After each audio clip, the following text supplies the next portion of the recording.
So I just want to ask you guys, did you try reading what we are discussing today?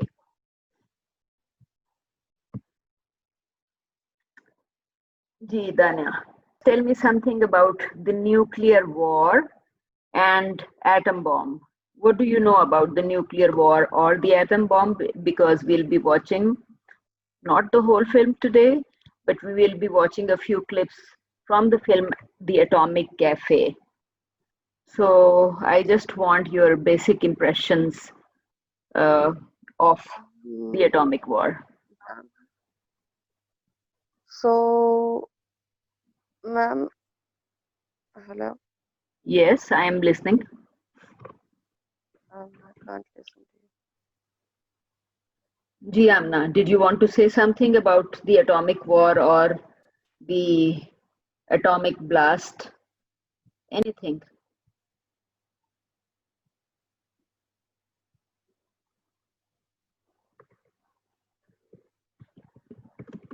Laiba?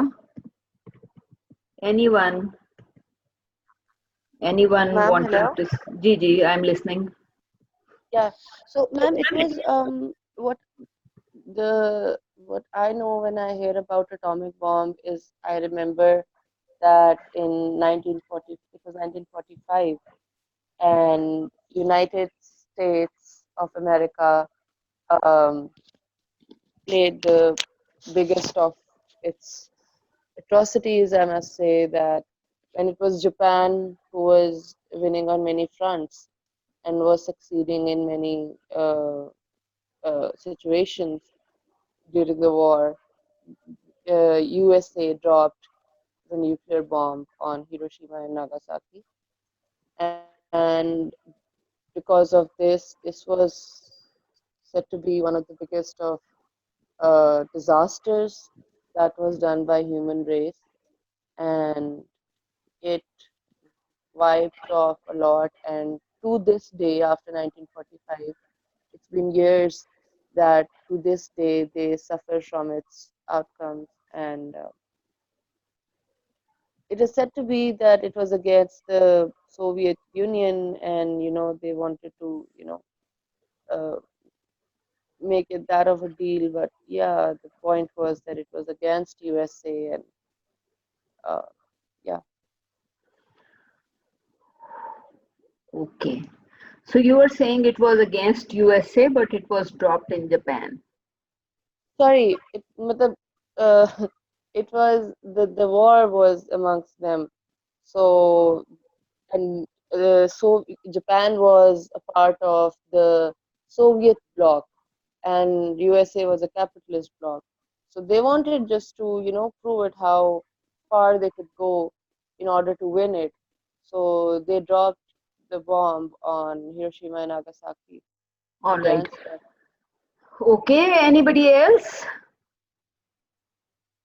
Anyone else? Any comment? I think I was showing you some images while Amna was talking about the atomic blast. You can see, you can comment on these images if you like. Do they look And the horrific? Do story they that look I know, beautiful? Ji, what? No, they don't look beautiful. Ma'am, the story I know is that the pilot who was driving the jet from which this bomb was dropped, he wasn't told how much of destruction this would bring. He wasn't aware of the fact that it was a nuclear atomic bomb. He did not know that.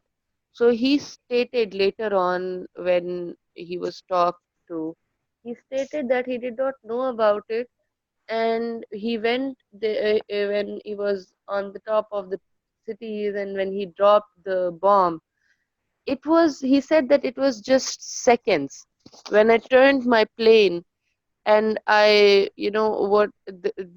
what was behind me was just fire, and there was this black fog that was all in the air. In few seconds, this picture that you've shown, these pictures, this happened in mere seconds. It took it like very few time to wipe out masses, and it was, yeah, it was one of the biggest destruction. Okay. Gee, anyone But else? Gee. I do think that it actually does kind of look a bit, sort of majestic, aesthetically speaking. It's of course it looks horrific, but it also looks beautiful in a sense. I don't know if beautiful is the right word or not, because it's very paradoxical itself as a revolution, because it's not only increased possibilities of humankind to uh, protect itself, but also to destroy itself, right? So I think that's what is kind of, you can see that very clearly when you look at the pictures, the paradox. It's there, it's horrific, but also kind of majestic at the same time. It's in fact it looks very beautiful. Just look Yes. at these images. These look like beautiful mushrooms, uh, Yeah. and when you learn about what this Ma'am, no. mushroom, oh, okay, so okay, uh, I just found it funny that you said it looks like beautiful mushrooms. Matlab, it was don't ma'am's you think it looks perspective. like a mushroom? It's a red mushroom growing out of the earth. A big, beautiful red mushroom, and with so much light coming out of this mushroom. So that's why I said that until and unless you know how uh, harmful it was, and you learn about the Yeah, if you atrocity. don't know about that, yeah, I think that uh, Yeah, it, but beauty doesn't necessarily have to mean good, Amna. Yes, yeah, I get it, but I I don't didn't know. At mean times I it's didn't harder to mean see. symbolically. I meant just look at Yeah, the yeah, yeah. I image. know what you meant, ma'am. Yeah, I know what you mean, ma'am. I'm not doubting that. Of course, I'm not I saying think it that way. majestic was probably the right word that Yeah, Alice used for it. there are shoes. Yes, right. Okay, any other comment? Danya, Binish, Laiba, any comment on the nuclear war or its impact, or anything else that you know about the atomic blast? And any comment on why world says that nobody should test such a technology? Um, any comment? No comments? Also, ma'am, there are films that are made on the similar themes. There's this one series of films. It has a lot of parts. Hills Have Eyes, and it is about how the US government has been testing nuclear bombs in the deserts of Mexico side, and how people have been affected by it, and how much of it has uh, done the wrong that has been done. And yeah, it is, there are films that are made and they like show some of the most horrible of scenes, how they turn into monsters and all that. Is, I know, I don't know if that is what a nuclear bomb can do, but the film shows a lot of it. So yeah, how it is not being approved, but the government has been doing it from a long time now. Okay. As I said, that today's discussion is based on this film, The Atomic Cafe, by Kevin Rafferty, Jane Loder, and Pierce Rafferty. Okay, so let's try watching a few minutes of the film, because we can't watch whole of the film during the class. Let's watch some minutes of it, and then we start discussing again.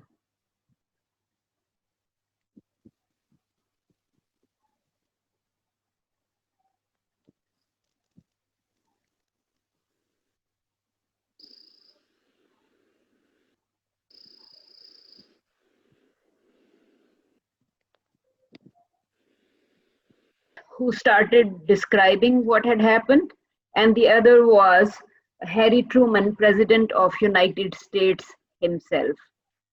Okay, so any comments on what we have seen so far?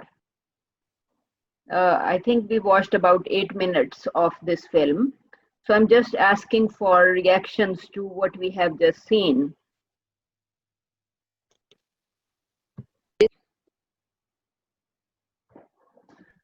I think it's just fascinating to see how something can cause so much destruction and chaos and grief in one place and celebration and joy in another. What I see is as that it is war that, you know, that can make a human being to completely stop being human being. The war has to be won, and United States is how they're talking about it, that, you know, we pray to God that, you know, it it is used in the right way. I mean, and then saying that we are thankful to God that He gave us this, and we are thankful that our enemy doesn't have it. And you know how, I mean, winning a war, okay, celebrating it, okay, but what they did in order to win the war, it is at times unspeakable. You know, the images that are being showed, uh, the people, how they died, how the city has been, the two cities completely ruined, and yeah, and how they speak of it, it's the way they're speaking of it, that it was nothing but a, you know, it was a war and it had to be won any way possible. So let's drop a nuclear bomb on them. So they surrendered. Yeah. All right. Anyone else? Any comment about Harry Truman? He is on screen right here. Any comment on how the glimpse of his face that we get before he starts speaking? Any comment how he started speaking about this incident?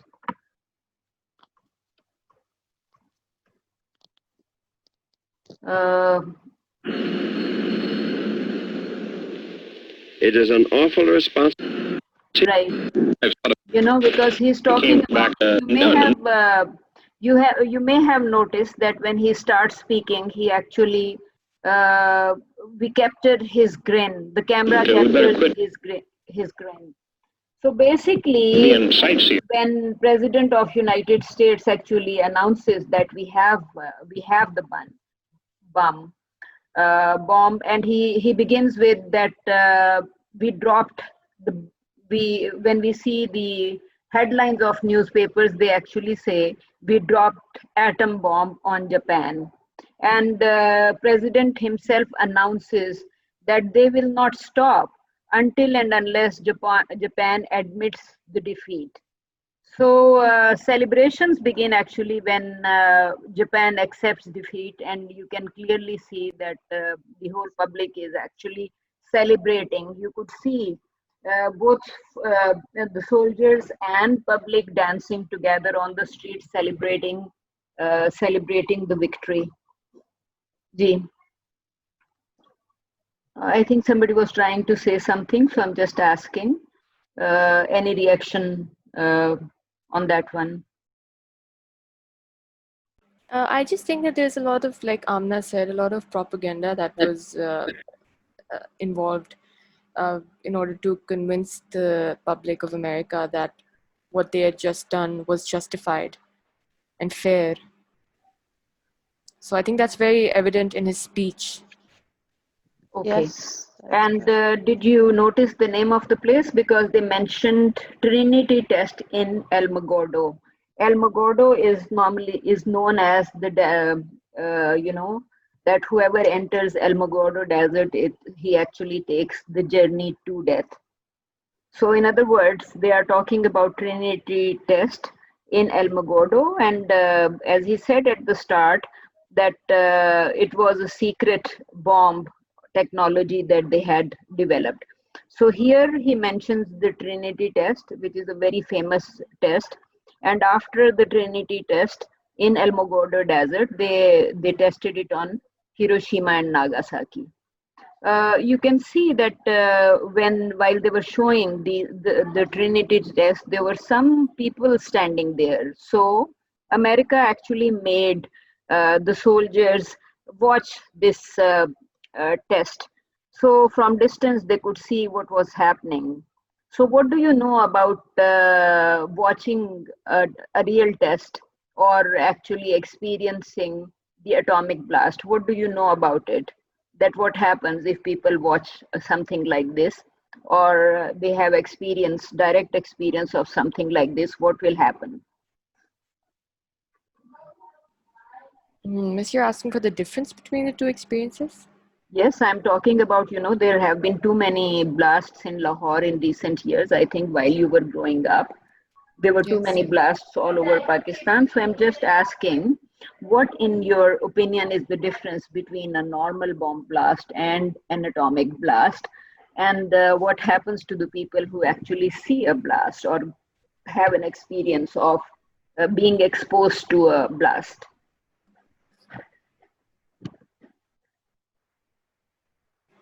Ma'am, I think that how there was this time when every other day or almost every other hour we used to hear about a bomb explosion in the country, sometimes in our own city, sometimes in other cities, and every time it took place, it gave us, a certain kind of a sense of fear that, what's going to happen next? Is it going to stop? How is it going to stop?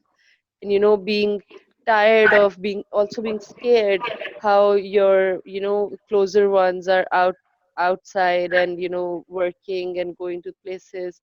And then this kind of thing is going on and they might, end up, uh, getting hurt in any of this. Like I remember that being sent to school was so weird for even for teachers, and the day that when the bomb explosion in Model Town happened, I was at school, and I overheard my teachers saying that these days schools should be closed, and these days it shouldn't.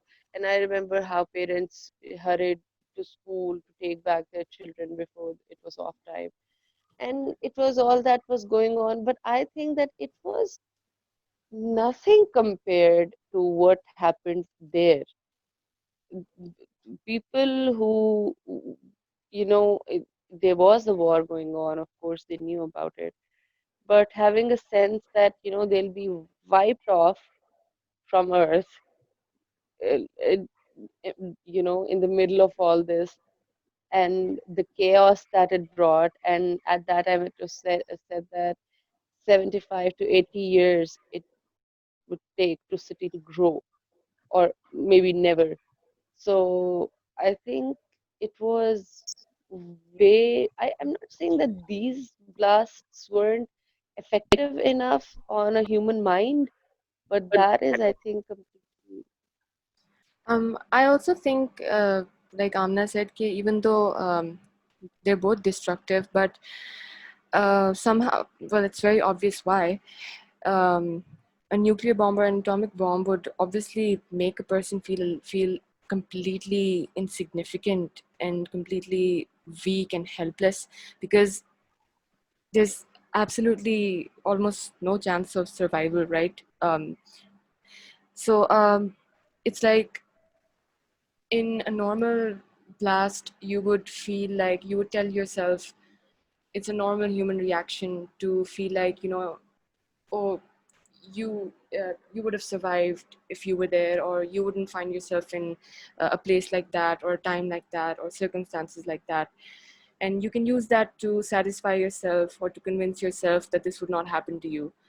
But in a in a bomb blast of a magnitude like that of what the USA uh, launched in Japan, it's like you're just left feeling completely uh, helpless and unsure of where you stand in the grand scheme of things in the universe as just something that's just so insignificant.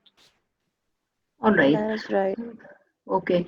So I suggest Beanish, Danya, Jahangir, and Komal Laiba, please try adding something to the discussion and try noticing the type of images that are there on the screen. For example, what we have in front of us is a man in Japan, perhaps Hiroshima or Nagasaki, who is actually watching these planes entering the city.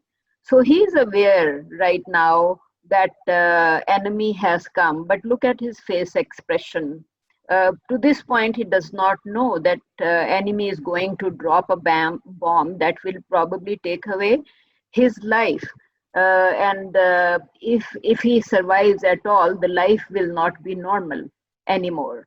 You know, so it's a normal Japanese man. You can see that from his appearance, it seems that he is wearing a regular suit and is probably on his way to the office in the morning, because America dropped these bombs at Hiroshima and Nagasaki at the start of the day, right? So you can just see that in minutes, life changed from this to award for whatever he had done by or whatever he had achieved by dropping by dropping the atomic bomb at Hiroshima or Nagasaki.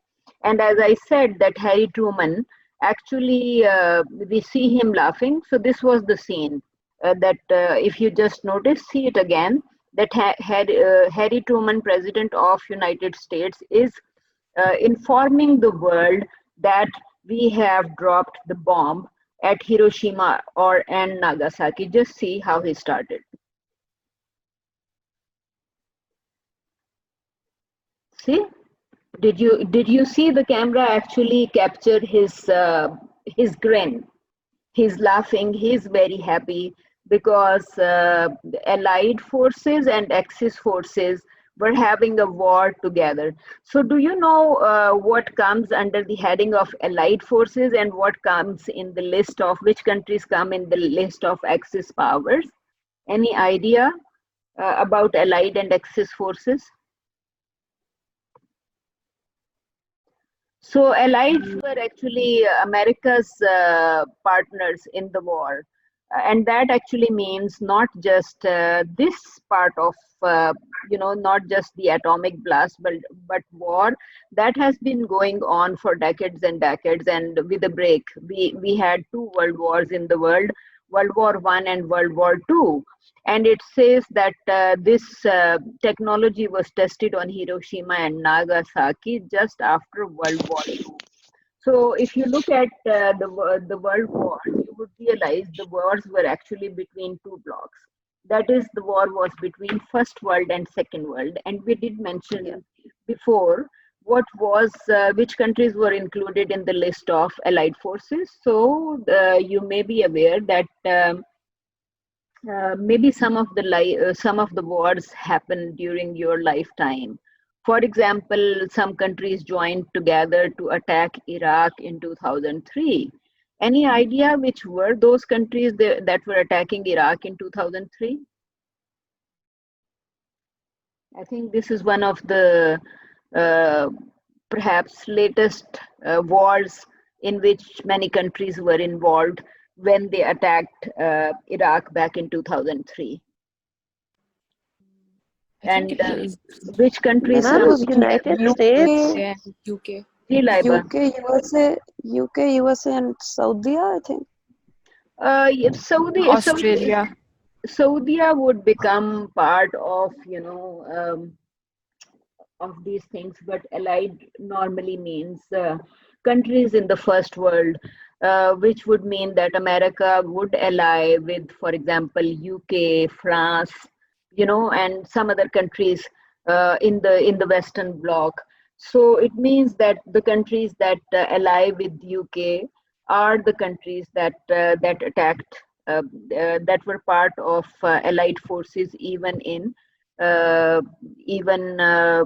during the World War and after the World War. Right. So let's Yes. Ma'am, it is also said that when they were testing, I remember, I vaguely remember this, that when they did the Trinity test, the US, they did not even tell people that what kind of tests these are. They did not tell them. When the explosions did happen, they said it that it was the army camps that exploded due to, some issues and problems. There was a lot of propaganda. People, and to shut that off, it was, the people were being lied to. They did not know that the Trinity tests were about the nuclear atomic bomb. Well, as you watched in the film right now, even these pilots did not know what exactly they were going to Yeah, drop. pilots did not. Yes, Yeah. they did mention that they did not know exactly what they were going to drop. They did not know that it was some new technology that Americans had developed, and they were testing it on Hiroshima and Nagasaki. So this is when you Google, you see the present list of first and second world countries, right? It says Soviet Union, China, Cuba, and friends, right? So very clearly Soviet Union and China. You can you would know that America and China are always blaming each other for one thing or the other. So they are not the partners in many of the things that are happening in the world, including the corona war, because you can see that this corona is blamed on China, and at the same time there have been issues that the technology was perhaps originally developed in United States. So you can see that here we have a list of communist bloc countries, which means Soviet Union and even USSR before it became so many other countries. Right now we can see Russia, and Bosnia, and there are so many other countries that appeared on the map after USSR broke into or split into so many new countries, and that was around if you look at for example Cold War era. So you would know that Cold War actually started from right after World War II, and it continued until USSR, which is Union Soviet Socialist Republic. All these countries that were part of USSR actually split into so many other countries. So Cold War continued until this part of the Second World was actually divided into so many new countries. Here is a list of first world countries. It says United States, Canada, Australia, New Zealand, Japan, and Western European countries. It does not mean that all of these countries were part of allied forces. So if you write here list of allied, so you would come across a different list. It would say that during World War II, Great Britain, France, the Soviet Union, etc., and China. All of these, some of these were part of allied countries, and some of these were part of Axis powers. Right? So I said Axis, when you see Axis powers, you come across a list of countries like Germany, Japan, Italy, right? Uh, and it does mean that these countries were not, these countries were actually fighting with the Allies. So right now, when we look at the map or global situation, we are talking about European Union, and European Union would have countries from first world and second world. But before European Union emerged, there were more. We were talking more about allies and Axis powers, right? And we are part of which world? The third world, right? So we can clearly see that before these countries targeted or started targeting the third world, they were actually fighting between them. Axis and allied powers were fighting with each other. They fought World War I and they fought World War II. And after causing so much damage to each other, including the damage by the atomic blast, these two worlds decided to change their direction, for example. So you can see in the past 30-40 years there are more wars in this part of the world. So once the Cold War ended and once USSR was split into so many new countries, the first and second world were, kind of stopped fighting each other. And right now the target is many of the third world countries since past few decades. For example, when this Cold War ended, uh, a, a war a war started. Like Cold War ended by Axis powers fighting USSR through Pakistan, for example, and General Ziaul Haq actually signed agreements with these powers to provide them, uh, for example, their bases, air bases for reaching to Russia or to China. So you can see that Pakistan has a very important role in geopolitical situations, because America is far away from here, and if somebody wants to attack USSR or China, Pakistan becomes the best ally for attacking USSR or China. And that's why these countries have always given so much importance to Pakistan, because they cannot reach China or USSR until and unless Pakistan was providing them their air bases. So I'm just saying that this film is very important in the sense that it actually points to so many situations that are important in terms of geopolitical tensions. And you can see that Harry Truman actually announces the attack with a lot of pleasure and a lot of happiness, and he says God gave us the bomb for his purposes. So it's very critical in the sense that this sounds very familiar, right? Many people in this part of the world are fighting wars, or even people who are terrorizing Pakistan by blasting bombs all over the country. They say similar things. They say that they are doing it for the purposes of God, right? So that's why I'm saying that coming from the most powerful man in the world, because American president is apparently the most powerful person in the world, it doesn't sound like something that we do not know. We know that what Truman said is something that Taliban also say. All those people who create problems within Pakistan, or like if you speak to Taliban or any other party that actually took blame for the blast in any part of the country, he would say the same thing. We did it for the purposes of God. And even if you look back at Lal Masjid incident that was back in 2006 in Islamabad, when Pervez Musharraf actually did an operation against Lal Masjid in Appara market, near Appara or in Appara area in Islamabad. And many women and men inside the premises who were there for training of religion, uh, they were also found with lots of ammunition inside the mosque. So Pervez Musharraf had felt it necessary to do this operation against whoever was inside, and as they had announced that they will change it into an Islamic state.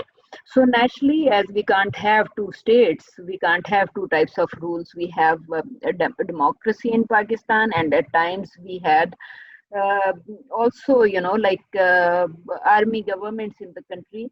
But all of them have had, they were running the country under rules that were different from the rules that anyone from Lal Masjid was announcing. Somebody was announcing Islamic rule or Islamic takeover. So you can understand that these things are extremely important. But at the same time, you can see that these blasts are very different. And as I said earlier, that I asked about the difference between atomic blast and normal blast, we would know that people would hardly survive if they had faced the atomic blast. Some of them will face very bad deaths. They would suffer from diseases. If they survive at all, they would suffer from serious diseases like cancer and a few different things. But in this case, when America attacked Hiroshima and Nagasaki, we know that the cities vanished altogether.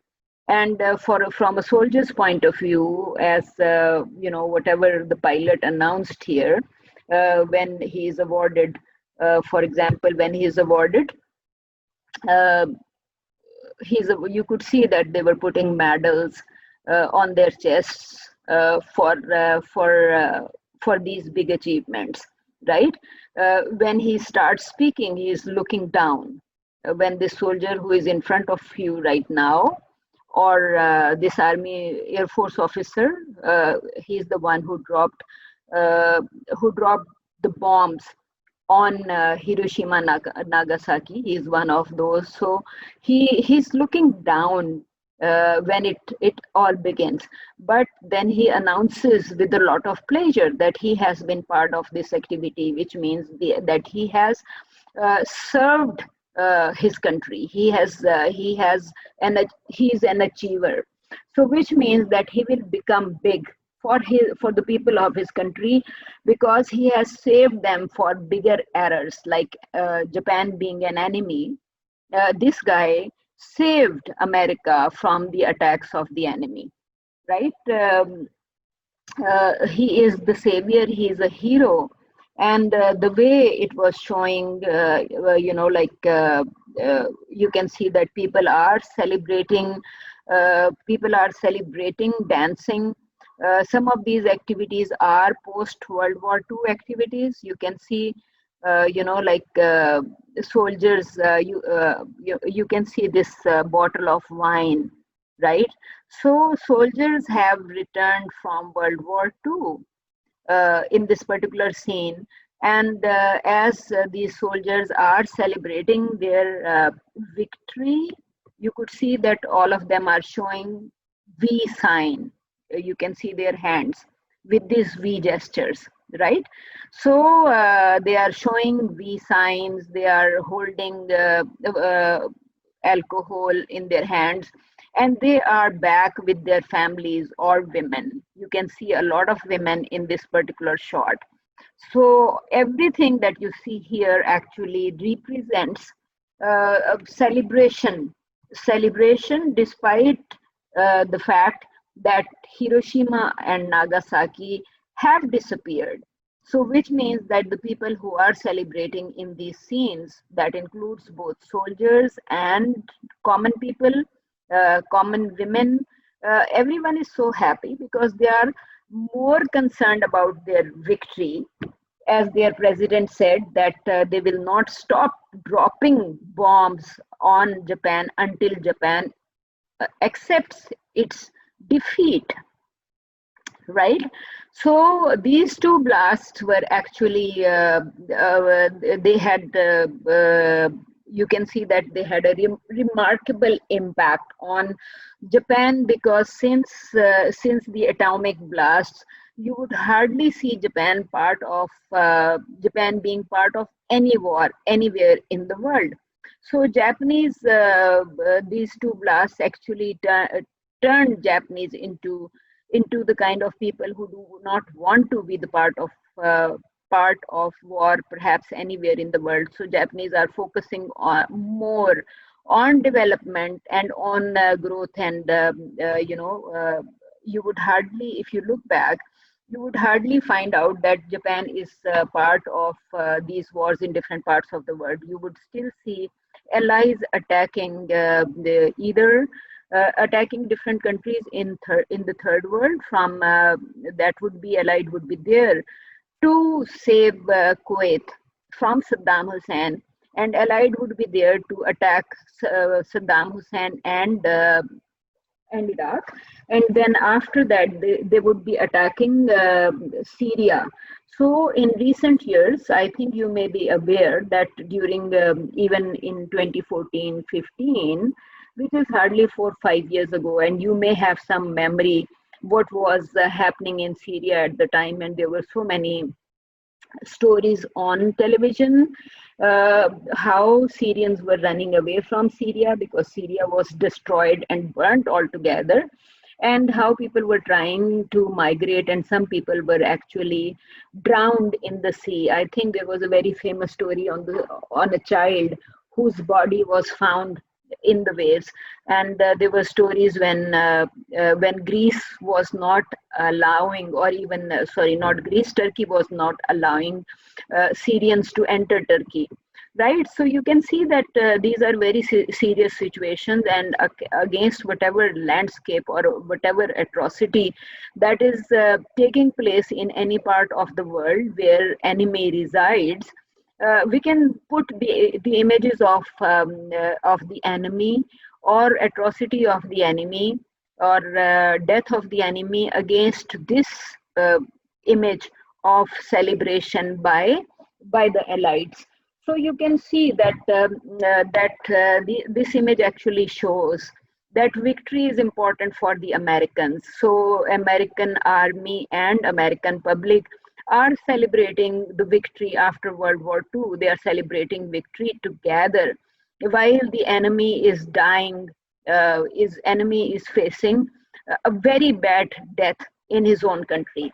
So enemy's body is a waste. It does not matter if enemy lives or dies.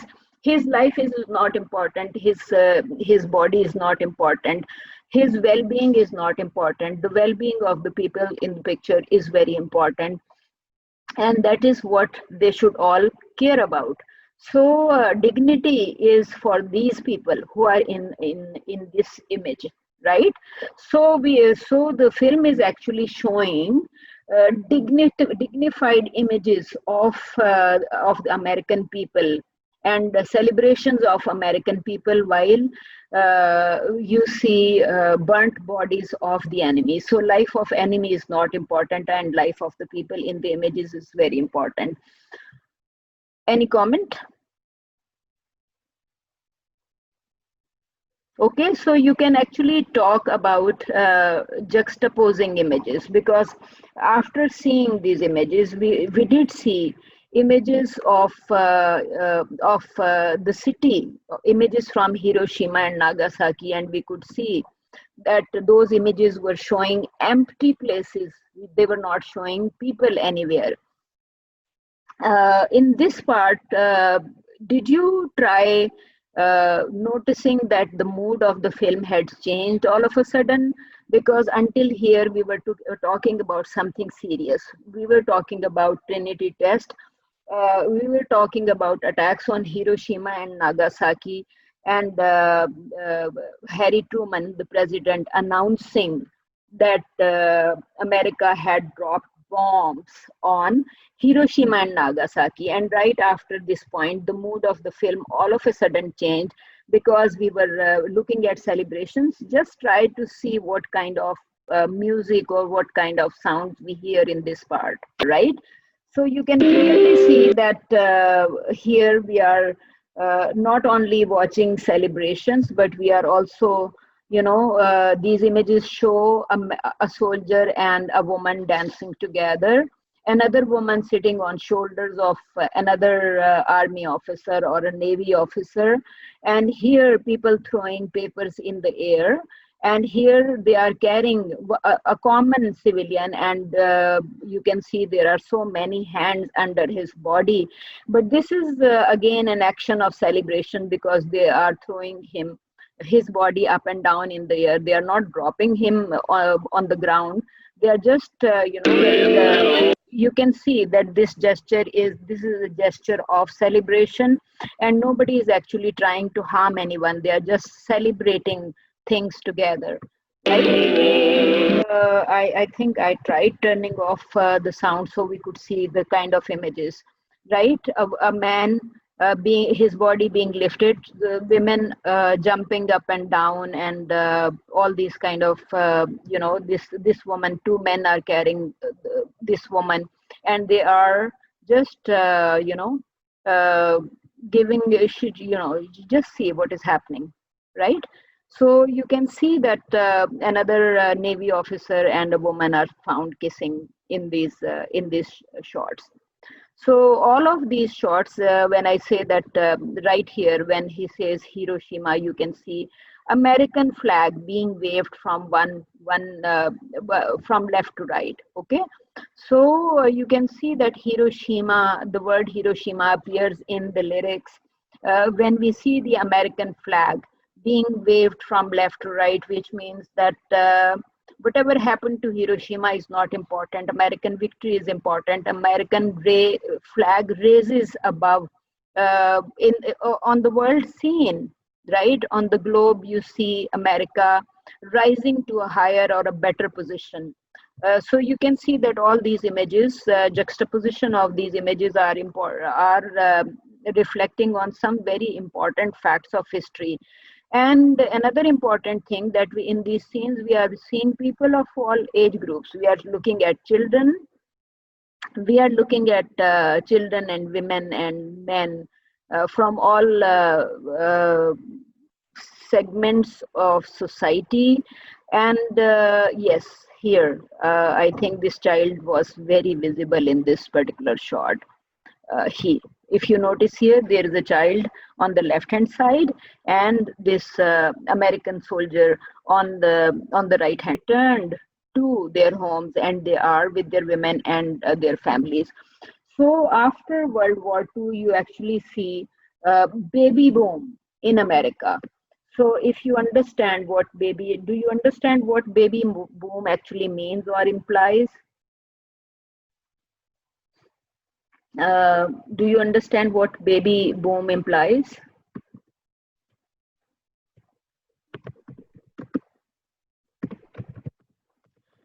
Ji Miss, वो war के बाद there was like a surplus of babies, मतलब बहुत सारे जो थे, there were a lot of kids that were being born. And yes. the birth rate basically increased. Okay, so that is a particular decade after World War II, because when men returned from wars, more babies were born in America. So that is the decade of baby boom. Okay, so you can see that baby boom is a period or a decade in America when men had actually returned from war, and people were celebrating, just not only celebrating but enjoying their lives. So in that sense, it became very important. So baby boom is actually the era when Americans were celebrating everything, and the lives were back to normal, and they had more and more children in that particular decade. As I said, that World War II or end of World War II actually means the time of baby boom in America. I did mention Cold War, so you can see right here that Cold War is a period that ended. It's a period that spans from 1947 to 1991. So 1947 is the time when Pakistan became independent.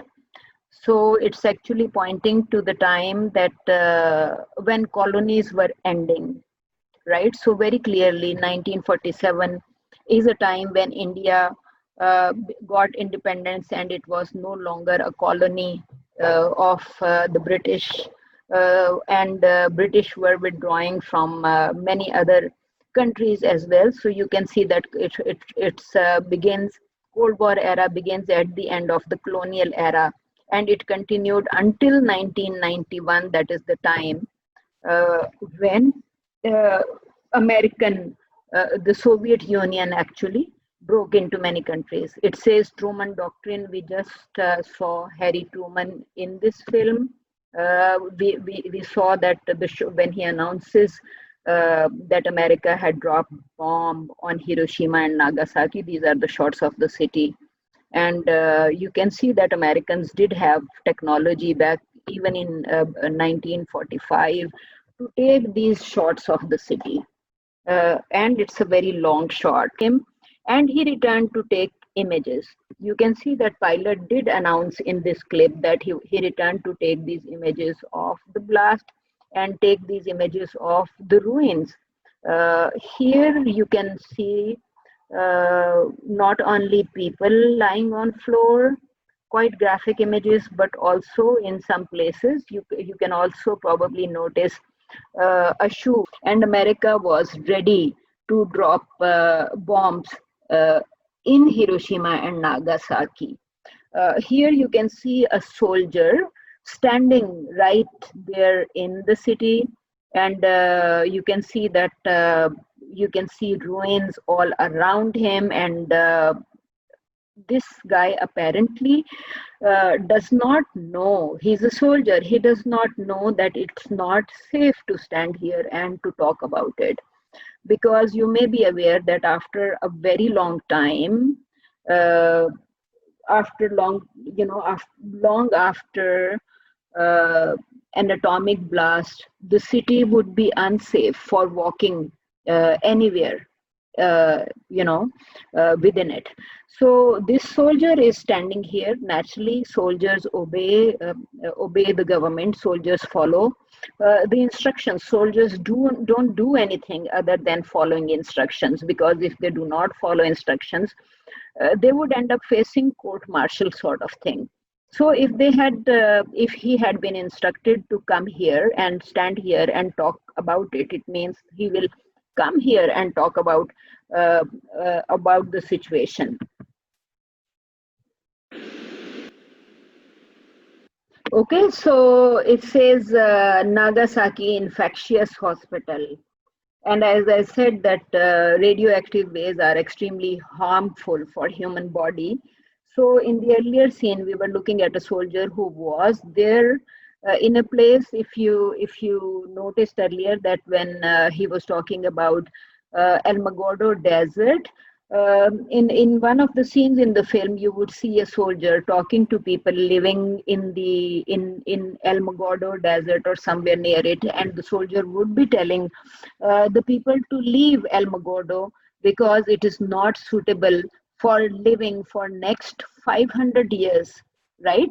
So you can understand that if a land becomes unsuitable for living for human inhabitation for 500 years after the blast, it means that it was quite unsafe.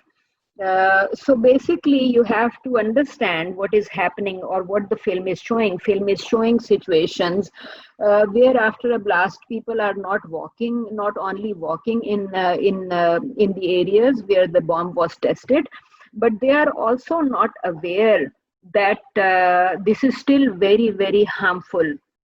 It does not mean that the government was not aware that it is harmful. Government did know that it is harmful and it will remain harmful for a very long time. For example, 500 years after the blast, it will become habitable, right? So you can understand. And I also mentioned that the song mentioned Hiroshima. You heard Hiroshima in the lyrics. So you can understand that American artists, American singers, and American radio announcers or radio comedians or television comedians or filmmakers and all kind of artists were actually performing performing or creating art on atomic bomb, right? You heard a song that mentioned Hiroshima. So there was definitely other art that was created during the period, and the title Atomic Cafe comes directly from a cafe, because in America there was a cafe that was named Atomic Cafe after this Hiroshima and Nagasaki blast.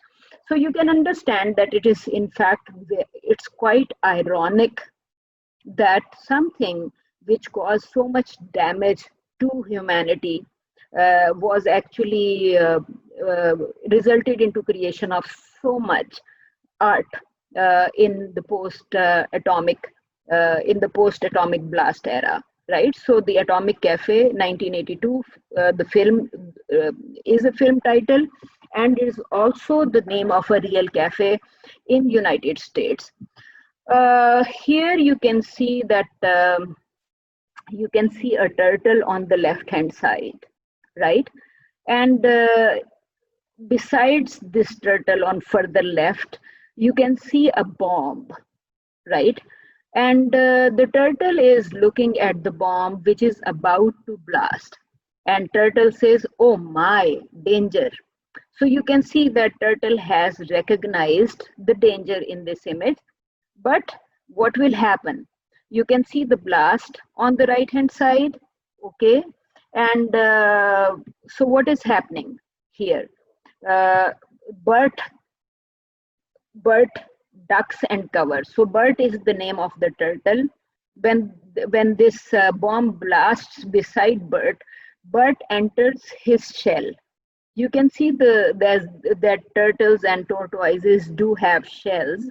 So the Bert is only telling to duck and cover in case of a blast.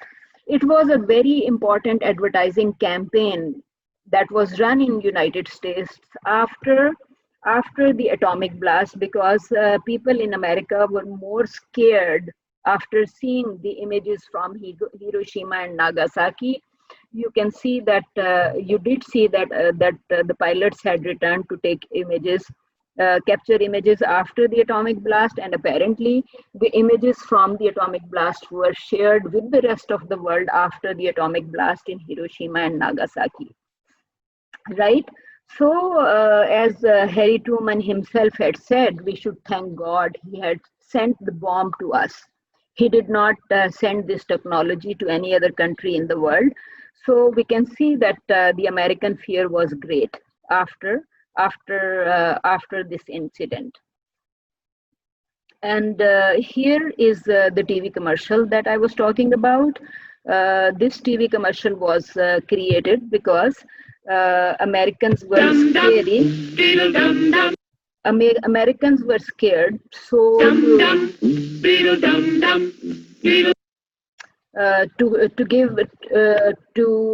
to help people or to bring the nation at ease, America actually produced an advertising campaign.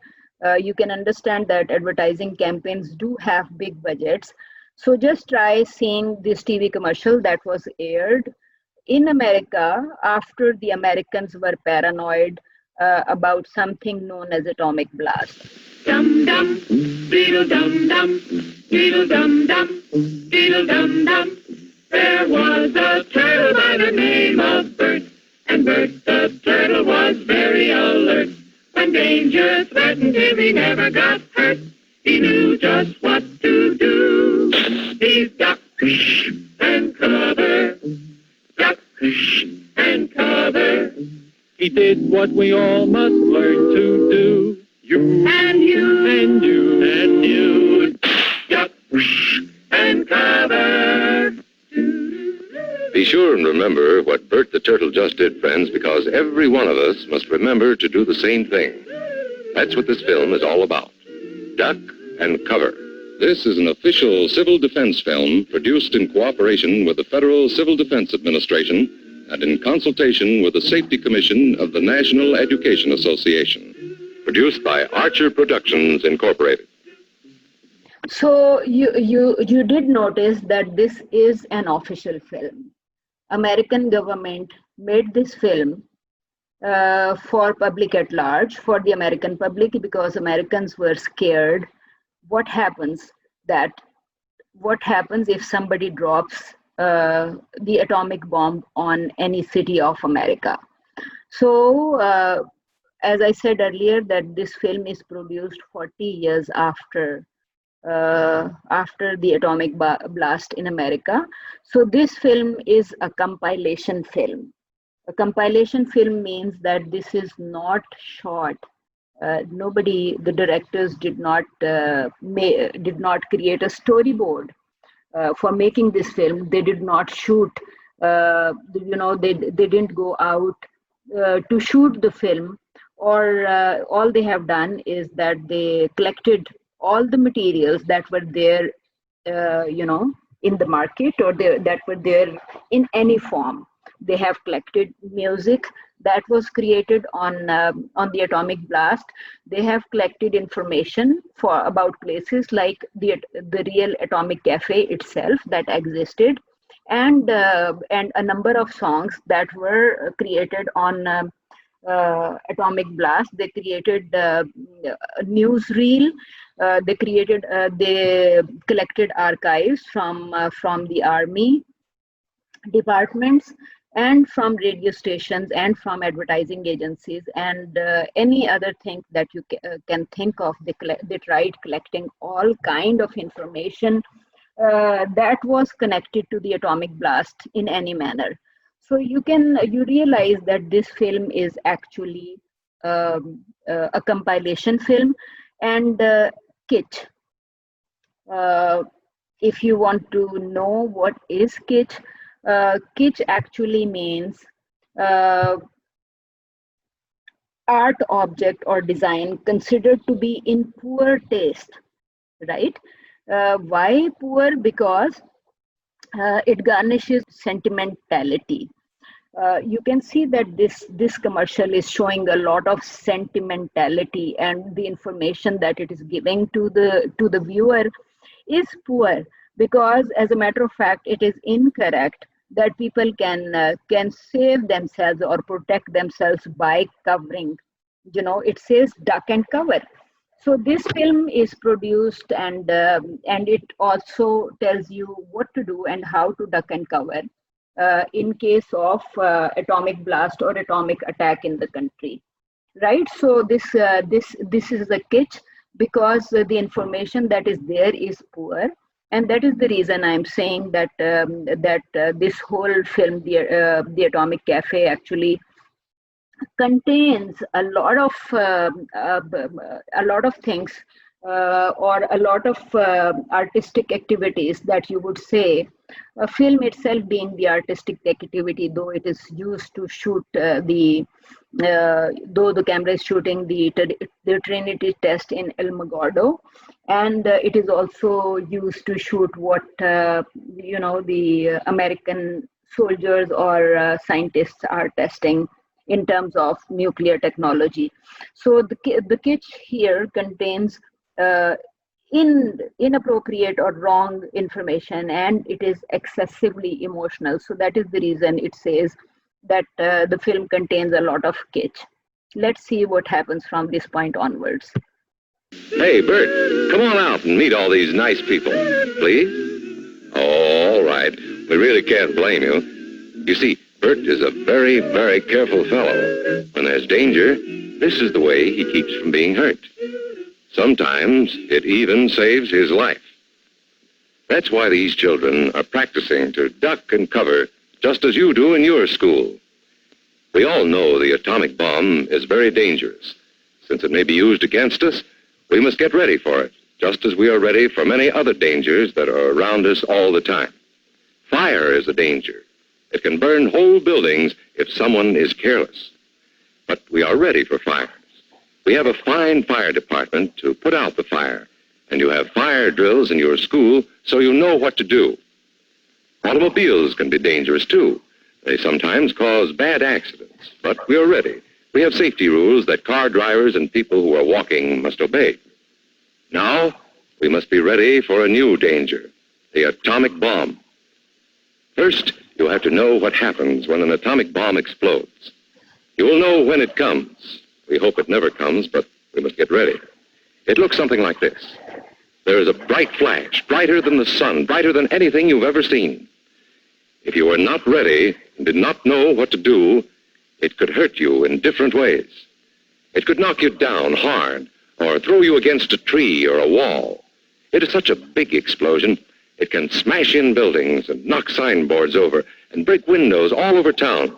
But if you duck and cover like Bert, you will be much safer.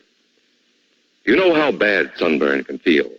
The atomic bomb flash could burn you worse than a terrible sunburn, especially where you're not covered. Now, you and I don't have shells to crawl into like Bert the Turtle, so we have to cover up in our own way. First, you duck, and then you cover. And very tightly, you cover the back of your neck and your face.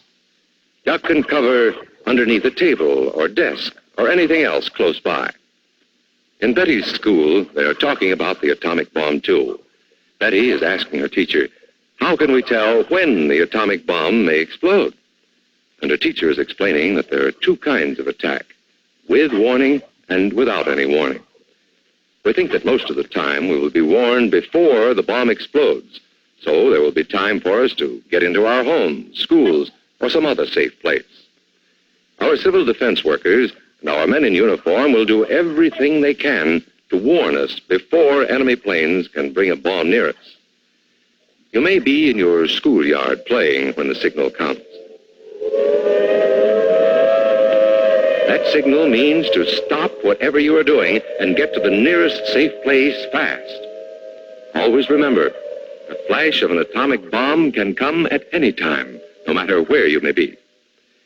You might be out playing at home when the warning comes. Then be sure to get into the house fast, where your parents have fixed a safe place for you to go.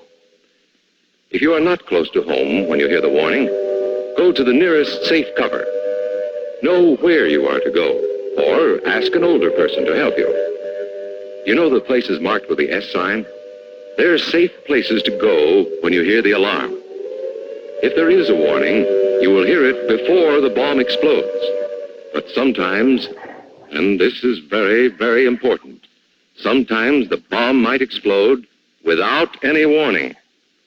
Then the first thing we would know about it would be the flash. And that means duck and cover fast, wherever you are. There's no time to look around or wait. Be like Bert. When there is a flash, duck and cover, and do it fast. Here are some older boys showing what to do if the flash comes when you are not in the classroom. This is what to do if you should be in a corridor. You duck and cover tight against the wall this way. Remember to keep your face and the back of your neck covered tightly. Try to fall away from windows or doors with glass in them. Then, if the glass breaks and flies through the air, it won't cut you. You might be eating your lunch when the flash comes. Duck and cover under the table. Then, if the explosion makes anything in the room fall down, it can't fall on you. Getting ready means we will all have to be able to take care of ourselves. The bomb might explode when there are no grown-ups near. Paul and Patty know this, and they're always ready to take care of themselves. Here they are on their way to school on a beautiful spring day. But no matter where they go or what they do, they always try to remember what to do if the atom bomb explodes right then. It's a bomb. Duck and cover. Paul and Patty know what to do. Paul covered the back of his head so that he wouldn't be burned, and Patty covered herself with the coat she was carrying. They knew how to duck and cover. They acted right away when the flash came. If they had been at this doorway when the bomb flashed, Paul and Patty would have ducked and covered this way, like this girl. Heavy doorways are a good place to duck. So, any comments on what we just saw in this film? I said this is an official film. American government released the film for public at large, and it was shown in every school. Yes. I think it was meant to comfort the public, like you said, because there's a lot of teaching, and the tone of his voice is very sort of calm and just very calculated in a way. Okay, you know, it needs to have a certain impact on the audience. So, yeah. Audience, specifically children, right? So we can see that this film was shown in every school, and there is a lot of emphasis on details because they do want children to learn that first you would see a flash and then the rest of it. So the minute you see the flash, you should duck and cover. What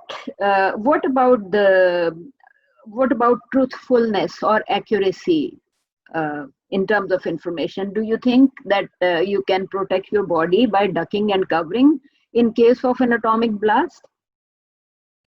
I don't think so. Right. That's a So, gross so resolution. basically, it means that American government, when it produced this commercial for showing to American public, they knew that the information that they are sharing with public at large is incorrect. They knew that ducking and covering will not protect people, but it was important to make children and their families comfortable because everybody was scared, and in many cases schools do advise not to share information about a blast with the children. I would give you an example. There was a blast near our family home near my maternal family's home in Islamabad, and because of that blast, I think our door was damaged badly. All windows were broken, and our neighbor's wall actually came down. Right. So my nephew and brother are in they live in London, and when they were talking about the blast, they did not realize that their 6-year-old son was standing next to them, right? This child actually talked about the blast in school the very next day, and then the school administration called and asked why, asked about the blast in Pakistan, and then they also said that why you were discussing it in the presence of children. So the advice was not to discuss about such incidences or like in the presence of children. So you can understand for America, it was extremely important to give certain messages to children and their families.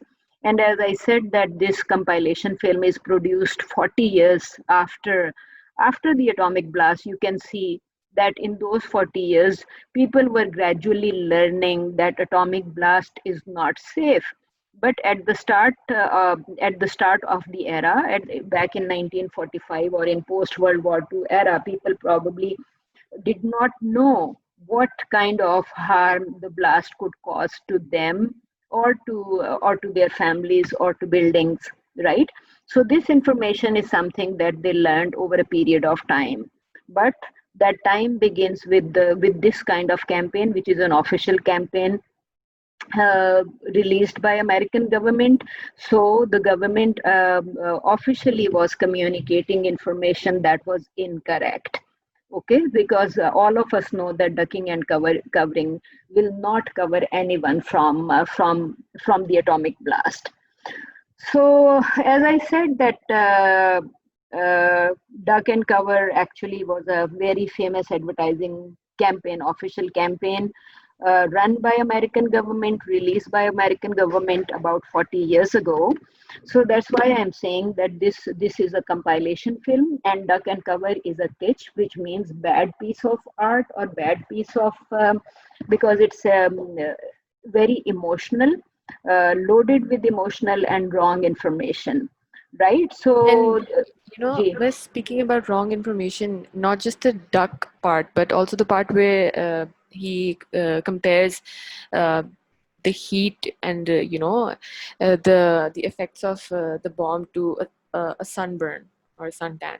right. And Yes. that's So completely he is, nonsensical. because white skin in particular is very sensitive to sunburn, right? So we would say that people with white skin do end up with diseases like skin cancer more than other people Right. who, right? So their number is higher. So they know that their children know about sunburns, and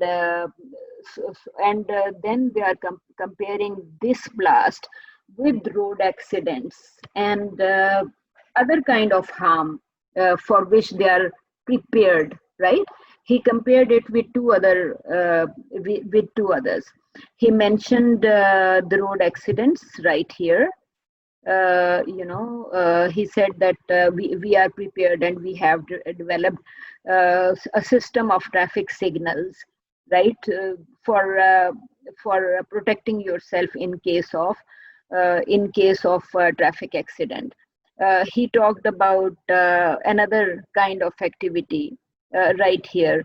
And he said that people should walk to places that show a sign for safety in case of different kind of attacks.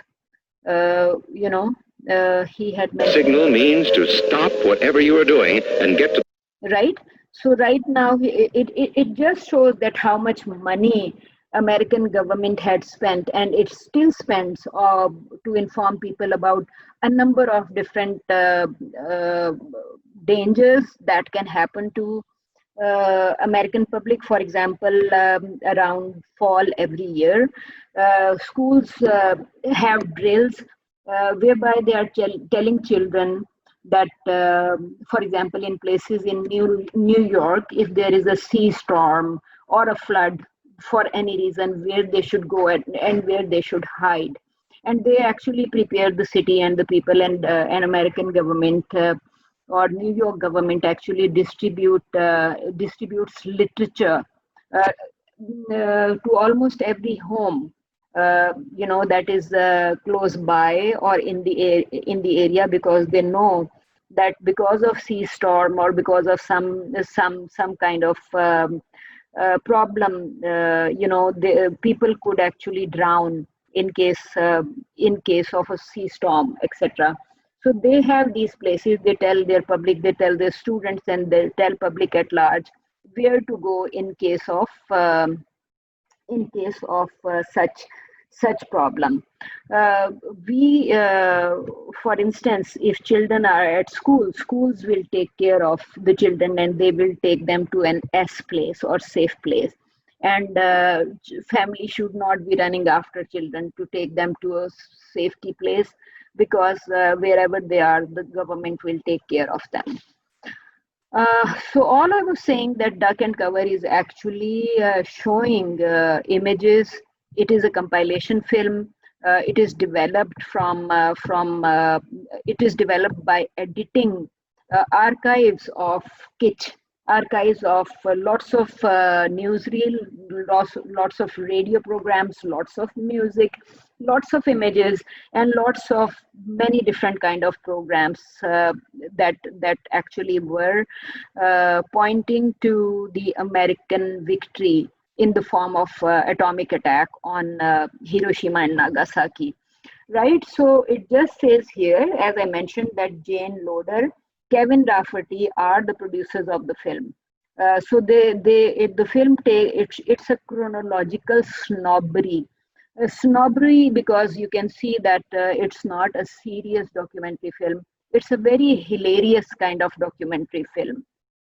Hilarious in the sense that when we stopped at in the documentary film, when we stopped wherever we stopped at 8 minutes, at that point, two radio comedians were talking about the atomic blast. That means that they were making fun of atomic blast, and they were making fun of fear that was associated or paranoia that was associated with the atomic blast. So that's why I keep on saying that the Atomic Cafe is actually a hilarious film, because it is putting together a number of kitsch that actually holds a lot of emotional but wrong information. In a scene in the film, a doctor actually is found looking at a patient, and the patient is suffering from nuclearosis, right?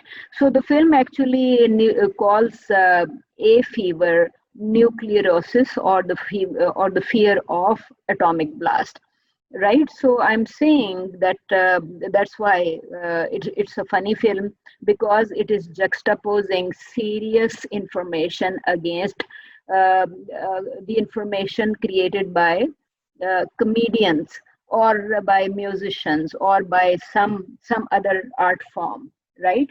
So this film is putting together incidents chronologically. That's why I'm saying it's a chronological snobbery, because they could also go for non-linear editing of information, which means non-chronological, but they have opted for chronological layout of the film, because they begin with the Trinity test in Alamogordo, and after that they show the attack on Hiroshima and Nagasaki, and then Harry Truman appears to speak about the technology, and that America has now, for the purposes of God, and he says that we have tested this technology on Hiroshima and Nagasaki. And as we all know, that armies and governments do need targets for testing the technology. So we are very clear that America tested this technology on real human targets. Pakistan tested the nuclear technology in Chaghi, Balochistan, which is somewhere in the middle of the mountains, apparently wanting to tell public at large in Pakistan, oh, you are all safe, you do not have any threat of radioactive waste, because we have tested it in Chaghi, much down below the earth, so you are not exposed to radioactive waves in any manner. What I'm saying, that in this case we can see that American government was was giving information to its public, which was not 100% correct, right? And in this particular case, in case of duck and cover, the information was mostly wrong, because they are talking about ducking and covering, while we all know that ducking and covering will not save anyone from the blast. Heavy doorways are a good place to duck and cover. She will be safer, too. Here's Tony going to his Cub Scout meeting. Tony knows the bomb can explode any time of the year, day or night. He is ready for it. Duck and cover. Atta boy, Tony. That flash means act fast. Tony knows that it helps to get to any kind of cover. This wall was close by, so that's where he ducked and covered. Tony knew what to do. Notice how he keeps from moving or from getting up and running? He stays down until he is sure the danger is over. The man helping Tony is a civil defense worker. His job is to help protect us when there is danger of the atomic bomb. We must obey the civil defense worker. Okay, so we also see that the importance of civil defense worker is emphasized in this advertising campaign, which means that you probably may be aware of a lot of WhatsApp messages being sent from here to there, and some of these messages do talk about what army or soldiers do for us. For example, I think there was a message I received a message day before yesterday that actually was saying that soldiers are there in rain, soldiers are there in all kind of dangers, in floods, and in places where, for example, we had this 2005 earthquake in the northern parts of Pakistan, right? So all these things were actually, this WhatsApp message was actually emphasizing on very, very, very minute things that soldiers do for us, and while we may be sleeping safe in our houses, so soldiers actually are there outside to protect us from all kind of dangers, rain or sun, or like day or night. It doesn't matter what time of the day it is, or which month of the year it is, or what kind of weather is there outside. The soldiers are there to protect us, and they prioritize our importance in all the cases. So right now we see an official civil defense worker appears to help Tony, and this civil defense films actually says that this civil defense worker is there to help you, no matter what time of day and night it is. We must know how to duck and cover in the school bus or in any other bus or streetcar. Duck and cover. Don't wait. Duck away from the windows fast. The glass may break and fly through the air and cut you. Sundays, holidays, vacation time, we must be ready every day, all the time, to do the right thing if the atomic bomb explodes. Duck and cover. This family knows what to do, just as your own family should. They know that even a thin cloth helps protect them. Even a newspaper can save you from a bad burn. Right? So here it was saying a thin cloth can protect you. A newspaper can protect you. So very clearly we notice the information that is given is incorrect. But the most important thing of all is to duck and cover yourself, especially where your clothes do not cover you. No matter where we live, in the city or the country, we must be ready all the time for the atomic bomb. Duck and cover. That's the first thing to do, duck and cover. The next important thing to do after that is to stay covered until the danger is over. Yes, we must all get ready now so we know how to save ourselves if the atomic bomb ever explodes near us. If you do not know just what to do, ask your teacher when this film is over. Discuss what you could do in different places if a bomb explodes. Older people will help us as they always do, but there might not be any grown-ups around when the bomb explodes. Then, you're on your own. Remember what to do, friends. Now tell me right out loud. What are you supposed to do when you see the flash? Duck and cover. Duck and cover. Duck. Okay, so it clearly says the film was produced in cooperation with the public schools of Astoria and New York, right? So as we notice that the film actually includes a lot of wrong information, and it was an official film produced for public. Okay, any comment on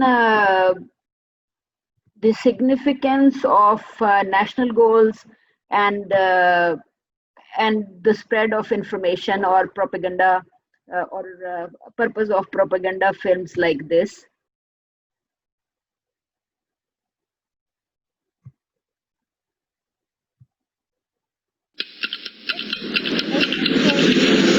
Don't worry about yourselves. You'll be okay. Hey, did you see that city where the first atomic bomb was dropped? Yes, Fred. It was a shambles, huh? A shambles? It looked like Ebbets Field after a doubleheader with the Giants. Right, so here he mentioned that Hiroshima and Nagasaki looked like Ebbets Field after a double header with the Giants. So Ebbets Field is a big field in New York where they were holding, it's a stadium. So people would go there and watch different kind of sports in Ebbets Field. In this case, we would say that they will go to Ebbets Field to watch different kind of games, right?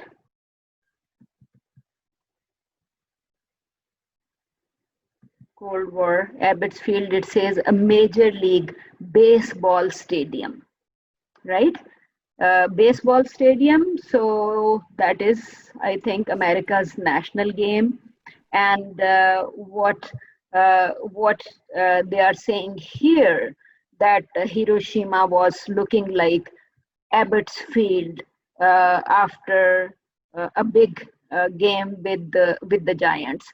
Giants is the name of the team. So in this case, symbolically, we would say, when by calling it Ebbets Field and Giants role in the stadium, the game by Giants in the stadium, they are actually saying that it's no bigger than a baseball game. A shambles? It looked like Ebbets Field after a doubleheader with the Giants. So that's why I'm saying that that this attack was not very important. It was important for America in the sense that it established how powerful it was. It created a great fear all over the world. And since 1945 and even before, America was always considered the greatest country in the world, or the most important country. In other words, it is the leader of present day world.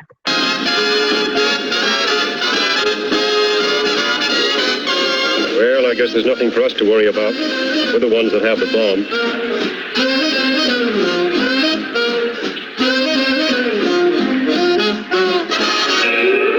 Attention. We interrupt our normal program in the United States is under nuclear attack. In the background was the growing struggle between two great powers to shape the post-war world. A Cold War. Enemy aircraft are... I think we should use the atomic bomb in Korea. We could destroy them and contaminate them. Now listen, kids. If they're dropping an atomic bomb, we'll wait about a minute after it's all over. Then we'll go upstairs and take a look around. A new housing development near Denver, Colorado shows the nation's first model homes with built-in fallout shelters. It may be just what the harried housewife is looking for. It's the drink that you don't pour. Now when you take one sip, you won't need any more. It's small as a beetle, or big as a wheel. Atomic cocktail. You must be ready every day, all the time. First, you duck. And then, you cover. Under the table. It's a bomb. Duck and cover. This is not a haphazard maneuver. 5, 4, 3, 2, 1.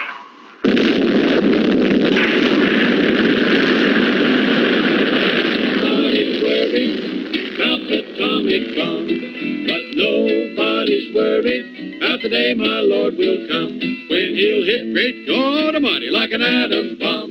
When he comes. And by the way, do you know exactly what your family would do if an attack came? Say at 10 o'clock tomorrow morning. It's a good question, isn't it? Yeah, do you know? So you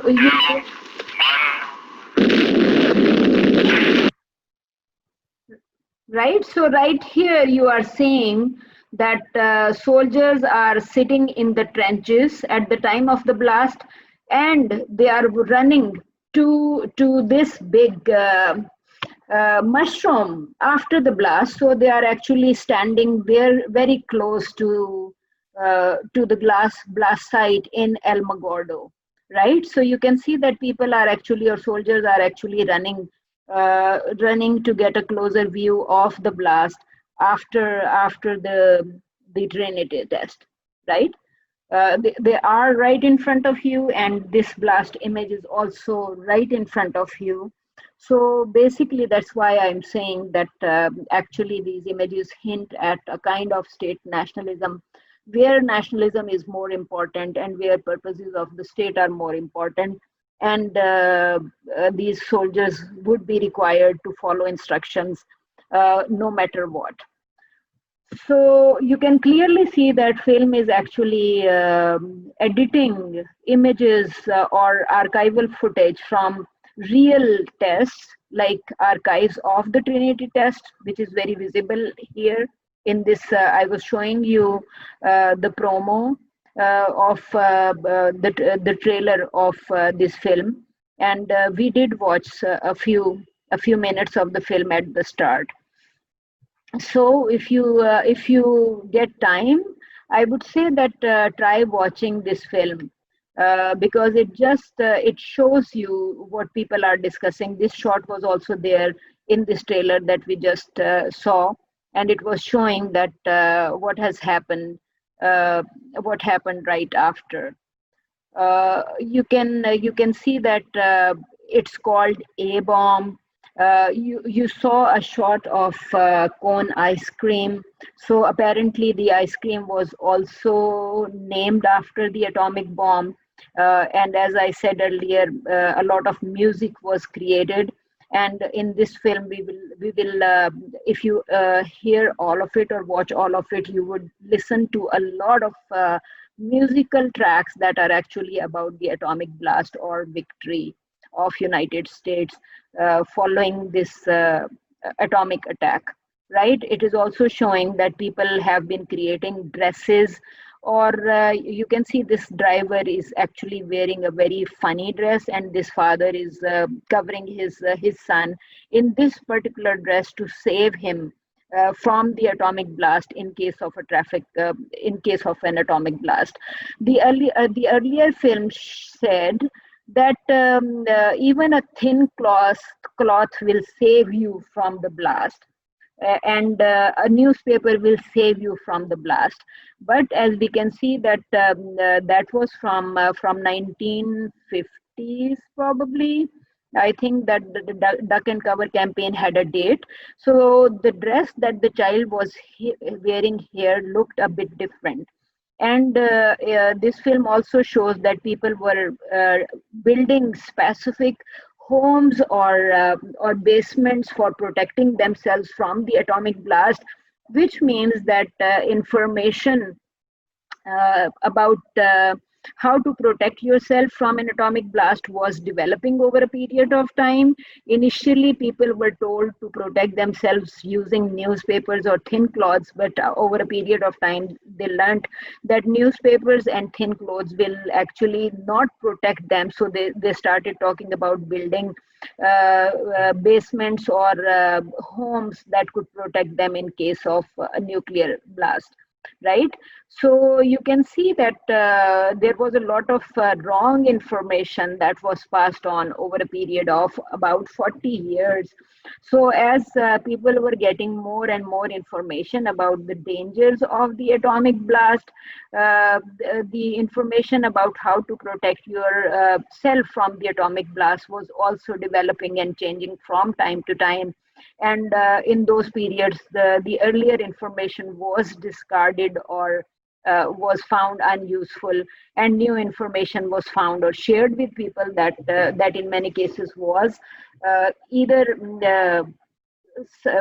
better than before or still not very effective. This is probably pointing to another incident. I think they did say that they should use that it was under consideration. If the United Nations yields to the forces of aggression, no nation will be safe or secure. If aggression is successful in Korea, we can expect it to spread throughout Asia and Europe and to this hemisphere. We are fighting in Korea for our own national security and survival. Right, so you can see that almost everybody has a radio or a TV set in home. While watching these clips, we noticed that there were clips of radio. People were listening to news on radio, or people were watching it on their TV sets. So you can see that through technology, government had access to every person at home. So it means it was giving messages to people at home through radio or through television. And right now, everybody has a cell phone in hand, right? So it means that this circle has become tighter even today, because you get information directly, right? As I mentioned that I received this message via WhatsApp 2 days back, and it was emphasizing on what government or army does to protect people and the kind of things they do. They prioritize our comfort and our safety over their comfort and safety. They don't talk about time of the day or about floods or dangers associated with floods or dangers associated with earthquakes, etc. They are there to help us. So in terms of criticism, Peter Rollins would call it surveillance of a certain kind, which means that by putting the radio or television or a cell phone in every person's hand or in every home, these defense officers, it says that it was this commercial was by Public Defense Department. So you could see that that's why some critics call it call this technology surveillance technology, which means that surveillance of information that people should have, right? So all this information or propaganda information is closely monitored, watched, or created to give certain messages to public at large.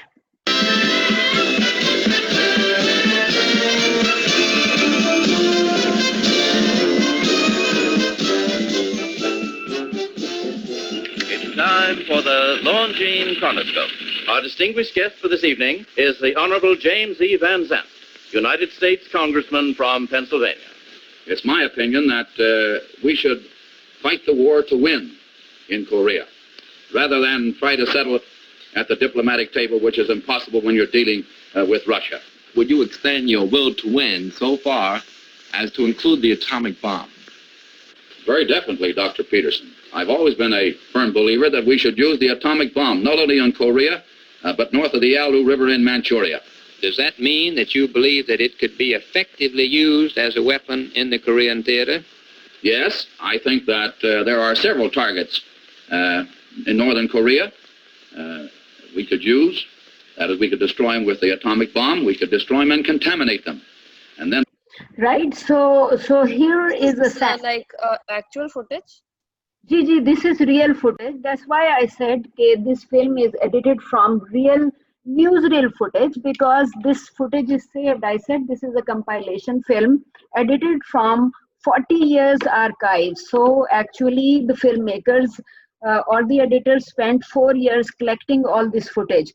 So here in a clip you saw Harry Truman, the president, talking himself, and right now here is another senator from US Congress, and he's saying that we should use this atom bomb on Korea. So over past 40 years, this real news footage is actually showing how America has used the threat to, threat with various countries all over the world, especially North Vietnam. In this part in this clip, the senator was emphasizing that we should use this atom bomb in North Korea. This is real war footage. This is real news footage, newsreel footage.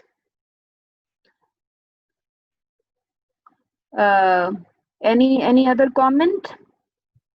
G. Komal, is it making sense or is it not making sense?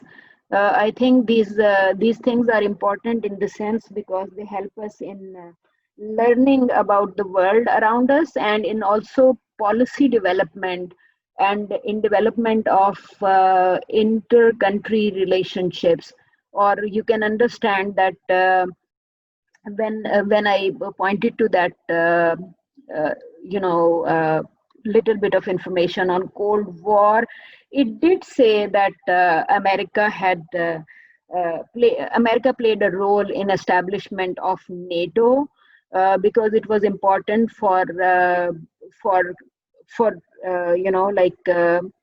communicating to the world the dangers associated with war, or for fighting wars in the name of peace. Because in many of these countries, whether it was North Vietnam or Iraq or even the Gulf War, where Saddam Hussein had attacked Kuwait back in about 3 decades ago. In all these places, America was leading these wars, and allies were leading the wars, and the wars were important for maintaining peace in the world. So that's why I'm saying that when allies were leading these wars in most of the worlds, they did emphasize on war in the name of peace. All these images actually show that America is militarily invincible, and whether it is UN or NATO, all these forums actually allow all these countries to come together and make decisions together. Or in this clip, he even said that it's important for NATO to consider what needs to be done uh, to save the world from threats that North Vietnam poses to the rest of the world, because America was in South Vietnam from 1951 until 1976. That is about 2.5 decades. So 1951 actually implies that the World War had ended, and Hiroshima and Nagasaki had disappeared, and Japanese threat had also disappeared. So America had to move to a different part of the world, and this time they were entering North Vietnam. So you can see that after World War II, when this threat of Japanese had ended after the atomic blast, right now this congressman is actually talking about attacking North Vietnam, which means, and when they moved out of Vietnam in 1976, they were in Afghanistan by 1978-79, within 2-3 years, which means when they were in control of situations in North Vietnam, they had to move to Allies or First World or Western Bloc had to move towards a different part of the world, and this time it was Afghanistan or USSR via Afghanistan.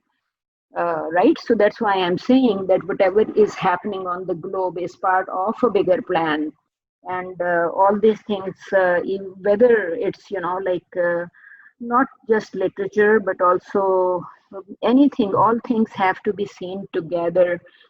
We are most of the time focusing on one thing or the other.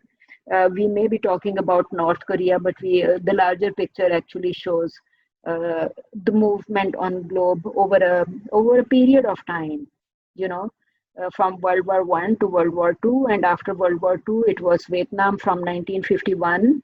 After World War II it was Hiroshima Nagasaki blast in 1945, and by 1951 it was North Vietnam or Vietnam War until 1976, and when it ended in 1976, it was the war against USSR via Pakistan from 1978 onwards, and it just continues because then there was Gulf War, and then there was war in Iraq and Syria. So you can see that after the world wars, these wars are happening mostly in the third world. Until World War, the wars were in first and second world mostly, and now the target is third world. So it's important to it's an important film. And it's and I said it says horror but comedy, right? It's this film contains, and of course there are real footage, real newsreels. It contains real music that was created around the atomic blast, atomic cafes that were built throughout America, brand names that had the word atom in them, and even nuclearosis that I said fear is the fear of or paranoia of atomic blast, and so many other things, right? In the film, you will find a clip in which a man who makes coffins says, "Oh, my business has increased since the atomic blast because more people are dying," right? So it's you can say it is black humor because he's talking about coffin business increasing because of the atomic blast. So that's why I'm saying that it makes you laugh, but at the same time you realize that it's pointing to atrocity. And atomic blast actually means that America used atomic technology against real human targets, right? Pakistan tested it in Charlie, France tested it under the sea, and so many other countries have tested this technology in far off lands or under the sea, etc. But America tested the technology on real human targets, And America says that this test was essential for bomb development studies, right? And that is what the film is saying, that so much information was created or dispersed about the significance of atomic blast for the purposes of bomb damage studies on real human targets, right? So all it says that A experts, right, or atomic experts, this film is actually showing American disbelief and scant knowledge, like absence of knowledge of the A experts about the impact of real atomic blast. So that's why I'm saying that even Duck and Turtle, this campaign, Duck and Cover, right? But the turtle ducks and covers, he knows how to duck and cover himself, is a sham, or you can say that it's providing information that is wrong. So it all says that the film is entertaining. Atomic Cafe film is entertaining. It is horrific. It is hilarious and dwells on stereotypes of first 10 years of public ignorance and nuclear paranoia during the Cold War era. And I said that War era is from 1947 until 1991. So you can understand that there was a lot of ignorance about the technology or its impact, but people actually believed in this kind of information. So the film is pointing to errors and atrocities of its inventors. It does say that film is Pyrrhic. Pyrrhic actually means that it's a victory on a big cost. So you can see that in case of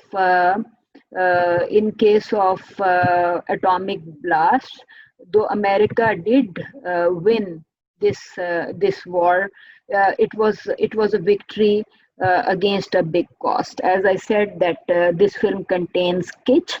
Kitsch means emotional, erroneous, sentimental, but poor, a piece of art that actually communicates poor taste, right? So Duck and Cover is a kitsch, and there was a lot of music that was kitsch, and it says Pyrrhic is a victory, which is too great, for which the cost is too great to have been worthwhile for the victor. So it's just saying that was this victory worthwhile for America? Because I think since these two attacks, though America has mentioned every now and then that it may attack other countries, and it has actually not attacked other countries with the bomb, because all countries have signed, all countries are part of United Nations, so they signed agreements that require UN's permission for doing certain things. The Burt and Cover actually shows that normalization, it is trying to normalize a public that is too scared, that is paranoid about the atomic blast. So it just says that Atomic Cafe actually shows it officially normalizes the character of nuclear war. Like how government tried to normalize people about the paranoia of the nuclear war. And it is a propaganda film. And and as a devastating collage, it's a true mirror of the official and unofficial attitudes, right? So government produced this commercial, government produced a lot of other films to speak to American public about their paranoia. And about unofficial attitude, it only means that just try to see what kind of music the artists had created, or what kind of comedy radio comedians had created. So the film is actually putting the comment of a radio comedian against some other video clip from somewhere else. That's why I'm saying that it juxtaposes voice from one place with image from another place to create new meaning, right? All it is saying that at the start I said that it shows El Magordo clips or the clips of Trinity tests in El Magordo. And all these archives are from World War II, from Hiroshima. World War II, I mean that the celebration clips were after the World War II. And you did see the pilot of the Hiroshima bomber who says that uh, irradiated the city disappeared, city flattened, city baked, city people were dying. And I showed you a shoe that was stuck there in the bridge. So all of these things actually show that bombers were excited, they were thrilled, but they did not realize that it was so horrific for the world. It is, I said it's a Pyrrhic victory because it's a victory which is perhaps not worthwhile. So the film is at the same time hysterical and also hilarious, right? It does show, I said that you would call it a verite. I have often said that a verite is a production technique that is about, you know, like direct cinema. You are showing what is there, what is real, what is actual, right? So the music that was produced was actual. It was produced not for the film, but it was already there in the American states. People were creating music on Atomic Blast. People were celebrating. So the artists were celebrating. Musicians were celebrating and creating new music on American victory via the atomic bomb. And cafes were named Atomic Cafe. Ice cream was named, and even drinks were named after the atomic blast, right?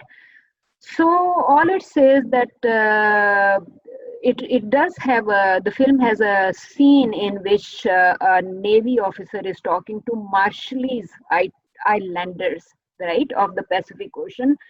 And this Navy officers tell the people to move away, to go somewhere else. They should. He says that Bikini Atoll, it's the name of the place. It has become uninhabitable for human beings for next 500 years. So he is telling this Navy officer is telling people to surrender to God's will. So if God has brought atomic bomb to you, why don't you surrender to his will and leave Bikini, the atoll, and go somewhere else? Because this place is not inhabitable anymore, right?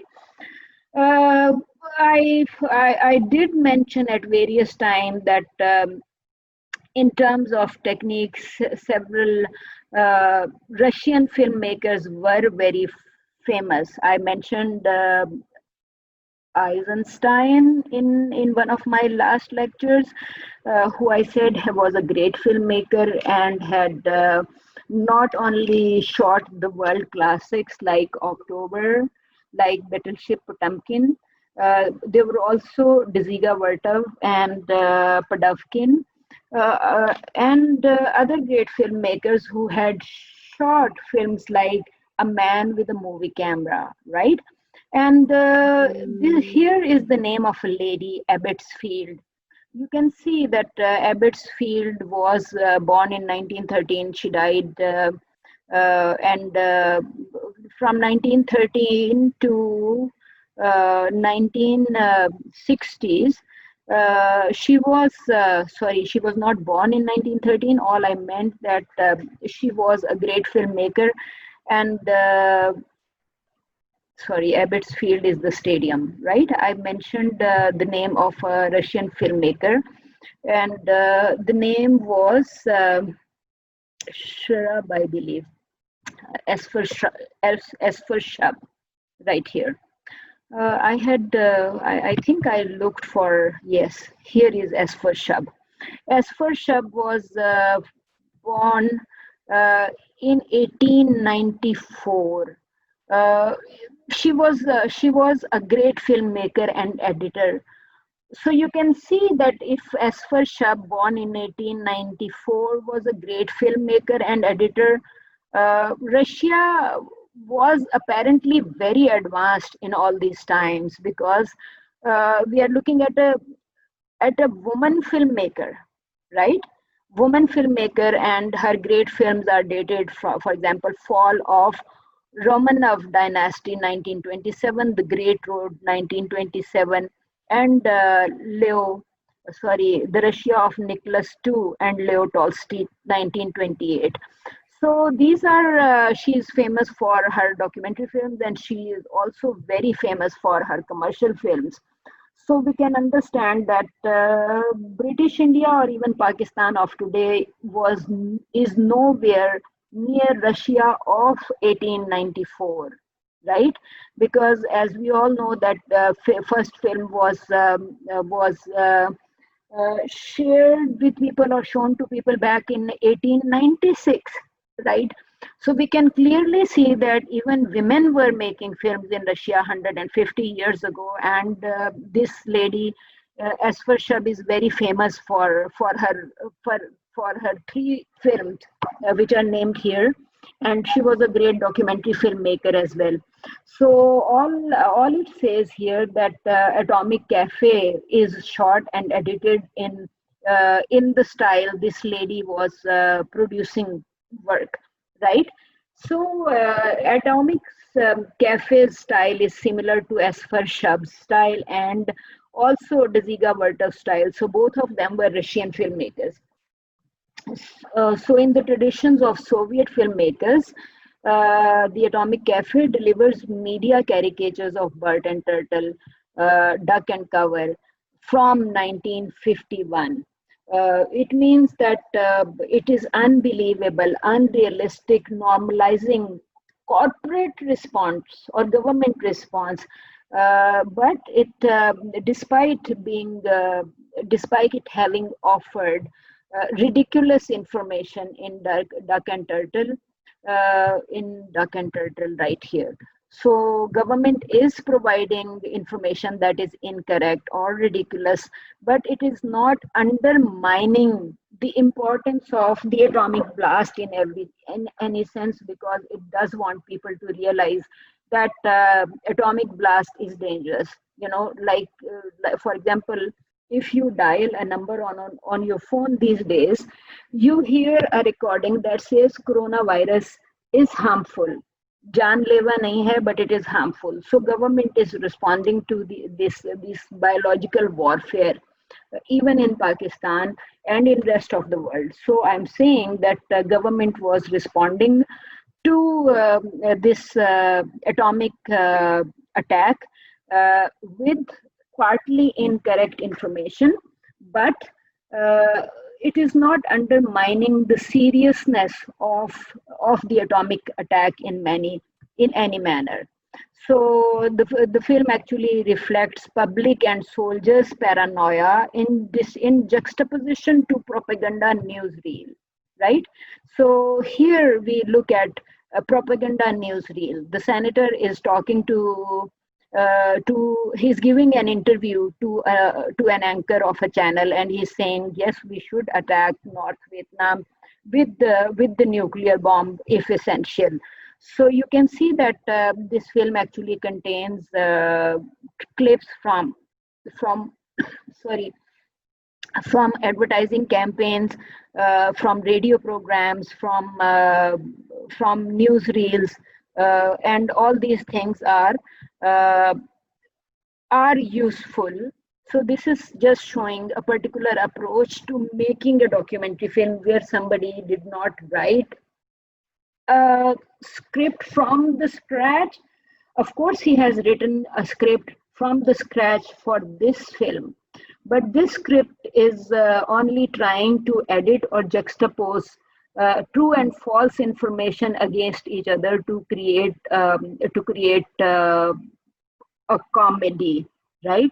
So that's why I'm saying that it is horrific or it is comic response to a very serious attack, and this film is a very serious comment on officially normalizing effect, right? So Burt and Tetter demonstrates ducking skills that government thinks that everybody should have. So a firecracker explodes in the vicinity, and Burt actually ducks in his shell, and he tries to tell children that they should also duck under their tables if in school, or somewhere, if even if they were in a stadium, okay, or on roads.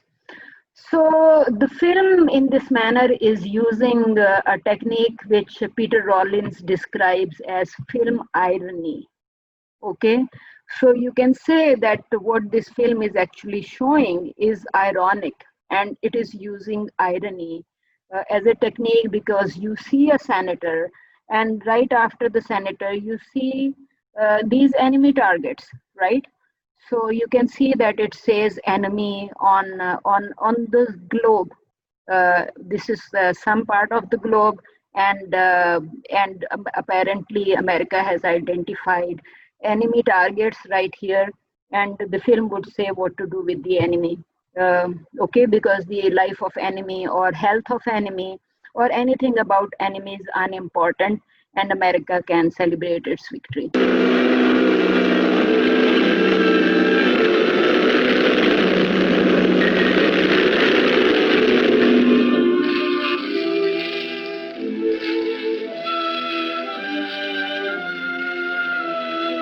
So you must have noticed that this is a US Air Force film. So definitely the Air Force was using this film in for training purposes.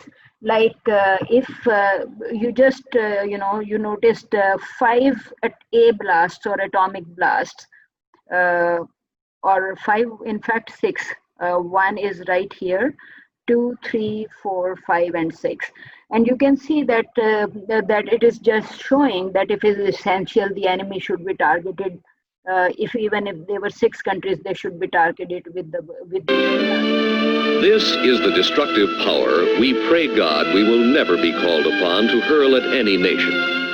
But should it become necessary, let us not hesitate, because it is foreign to our nature to use the power which has been given us. Right? So you can see that it says it should not come to any nation, but it also very clearly says we should not hesitate to use it, right? So you can clearly see determination in speech, because these must be the words of any senator or any anchor, news anchor, or even American president. It says that we should not, this should not come to any nation, but we, the America, must not hesitate to use it if essential. So right now here you see a representative of White House, Lloyd Benston. So you can see that even Benston or any representative of the White House would say similar things. I propose the President of the United States advise the commander of the North Korean troops to withdraw his forces beyond the 38th parallel within 1 week, or use that week to evacuate civilians from a specified list of North Korean cities that will be subjected to atomic attack by the United States Air Force.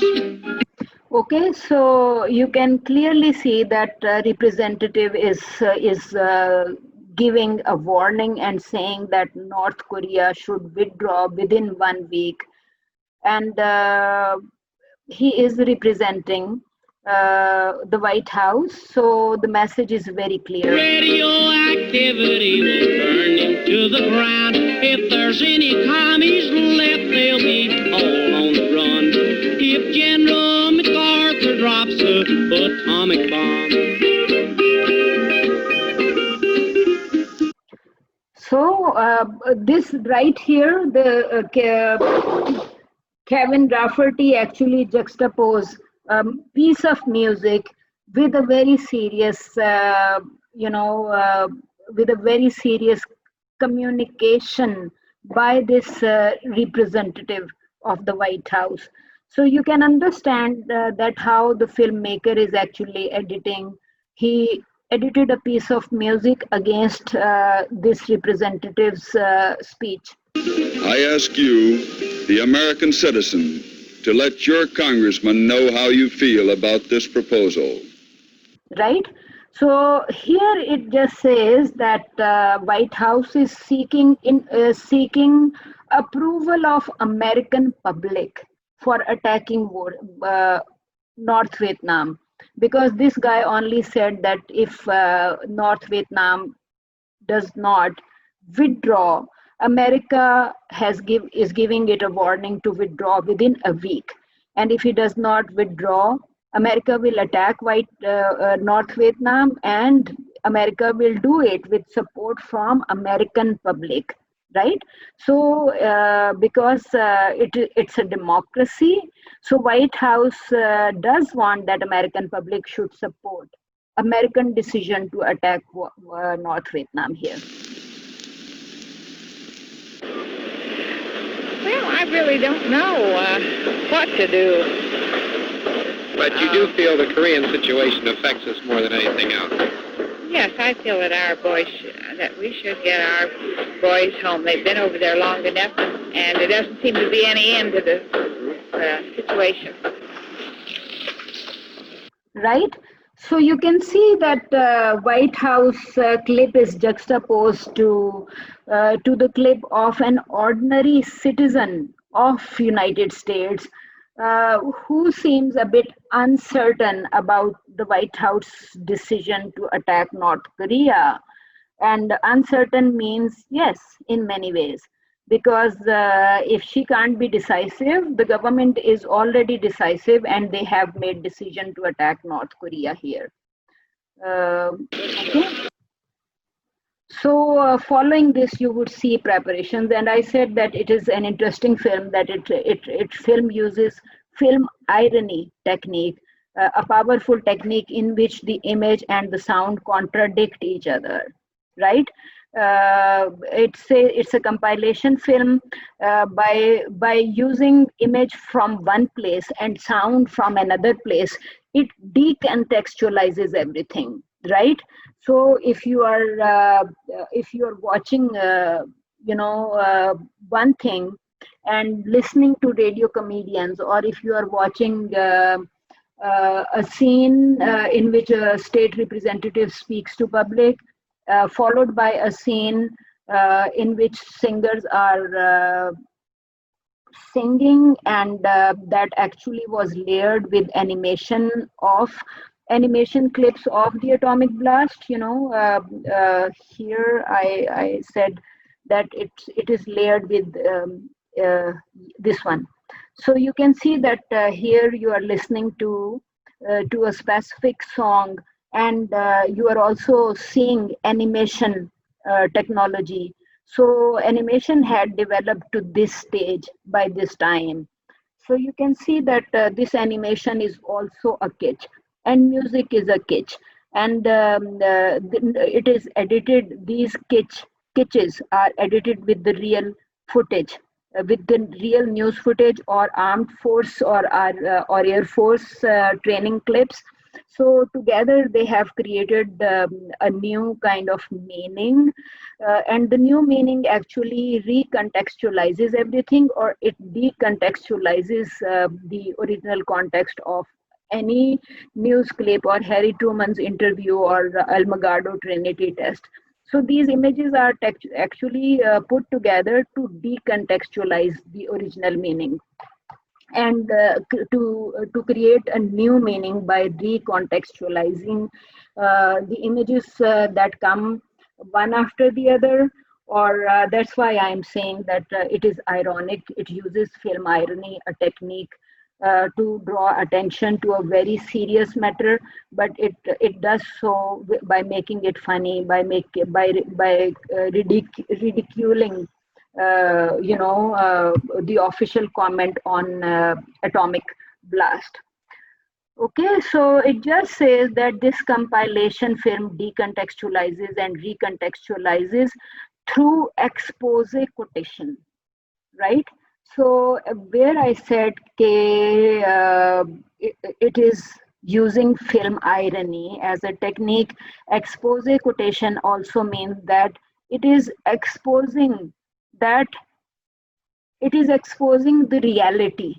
It is exposing that this duck and cover was actually false.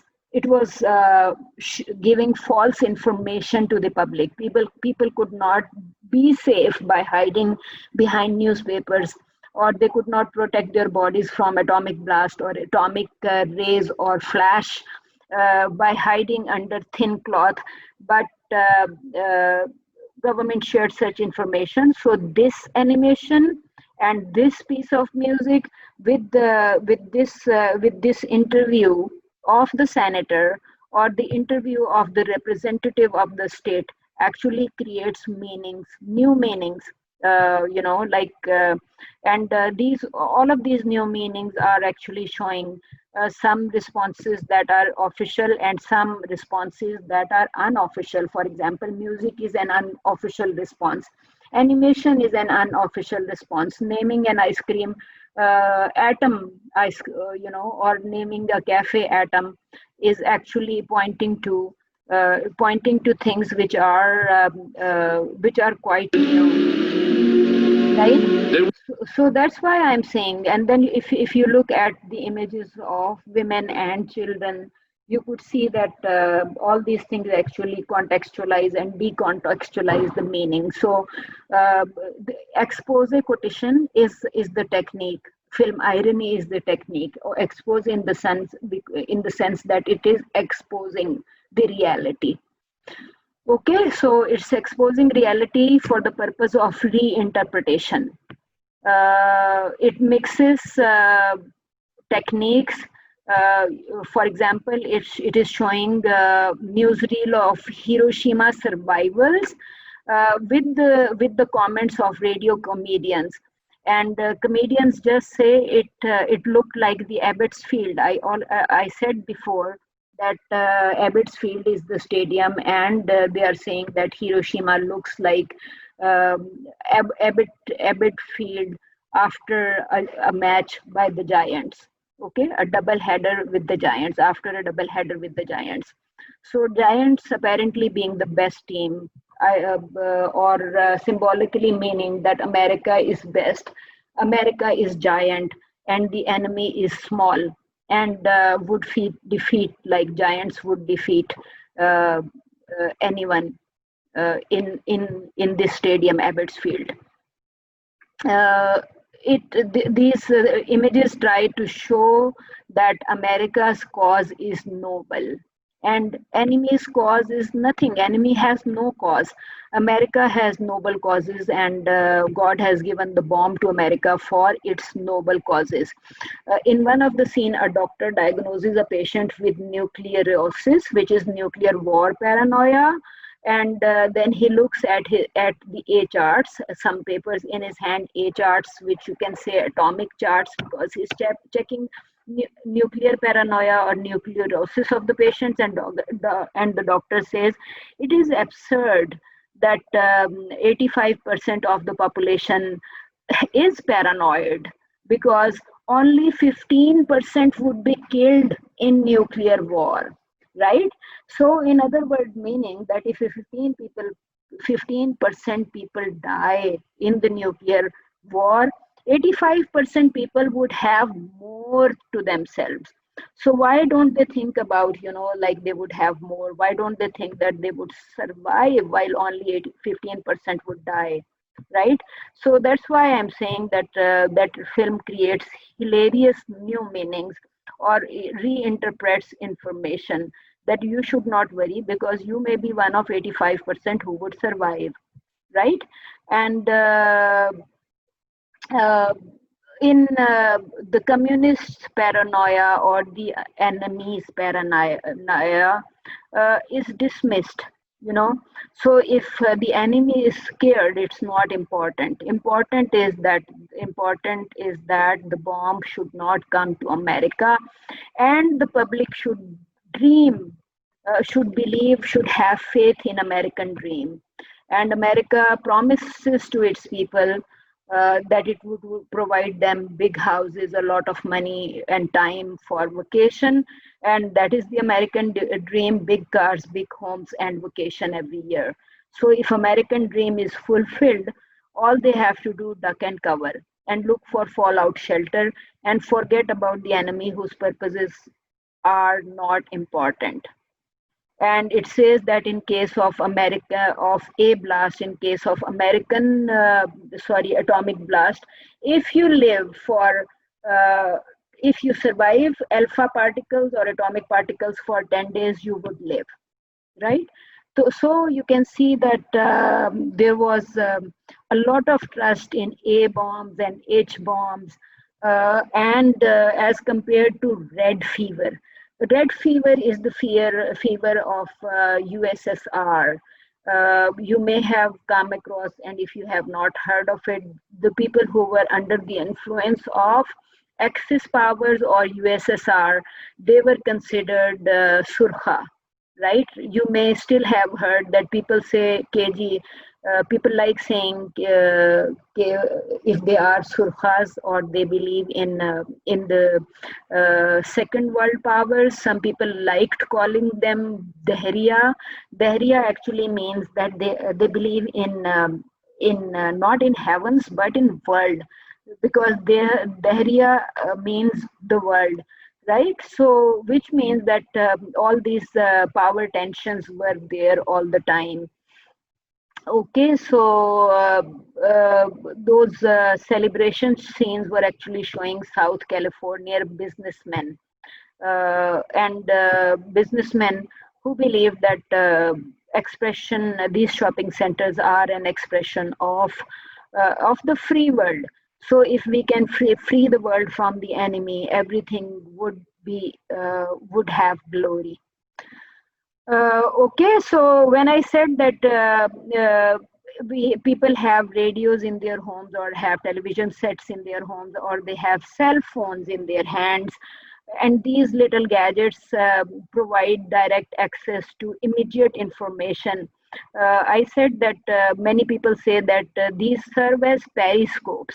A periscope is normally on top of a submarine that travels under the sea, and you would have seen a scene that these submarines lift up their periscope above the sea surface to look around what is there. I hope you know what a periscope means. It's part of a submarine.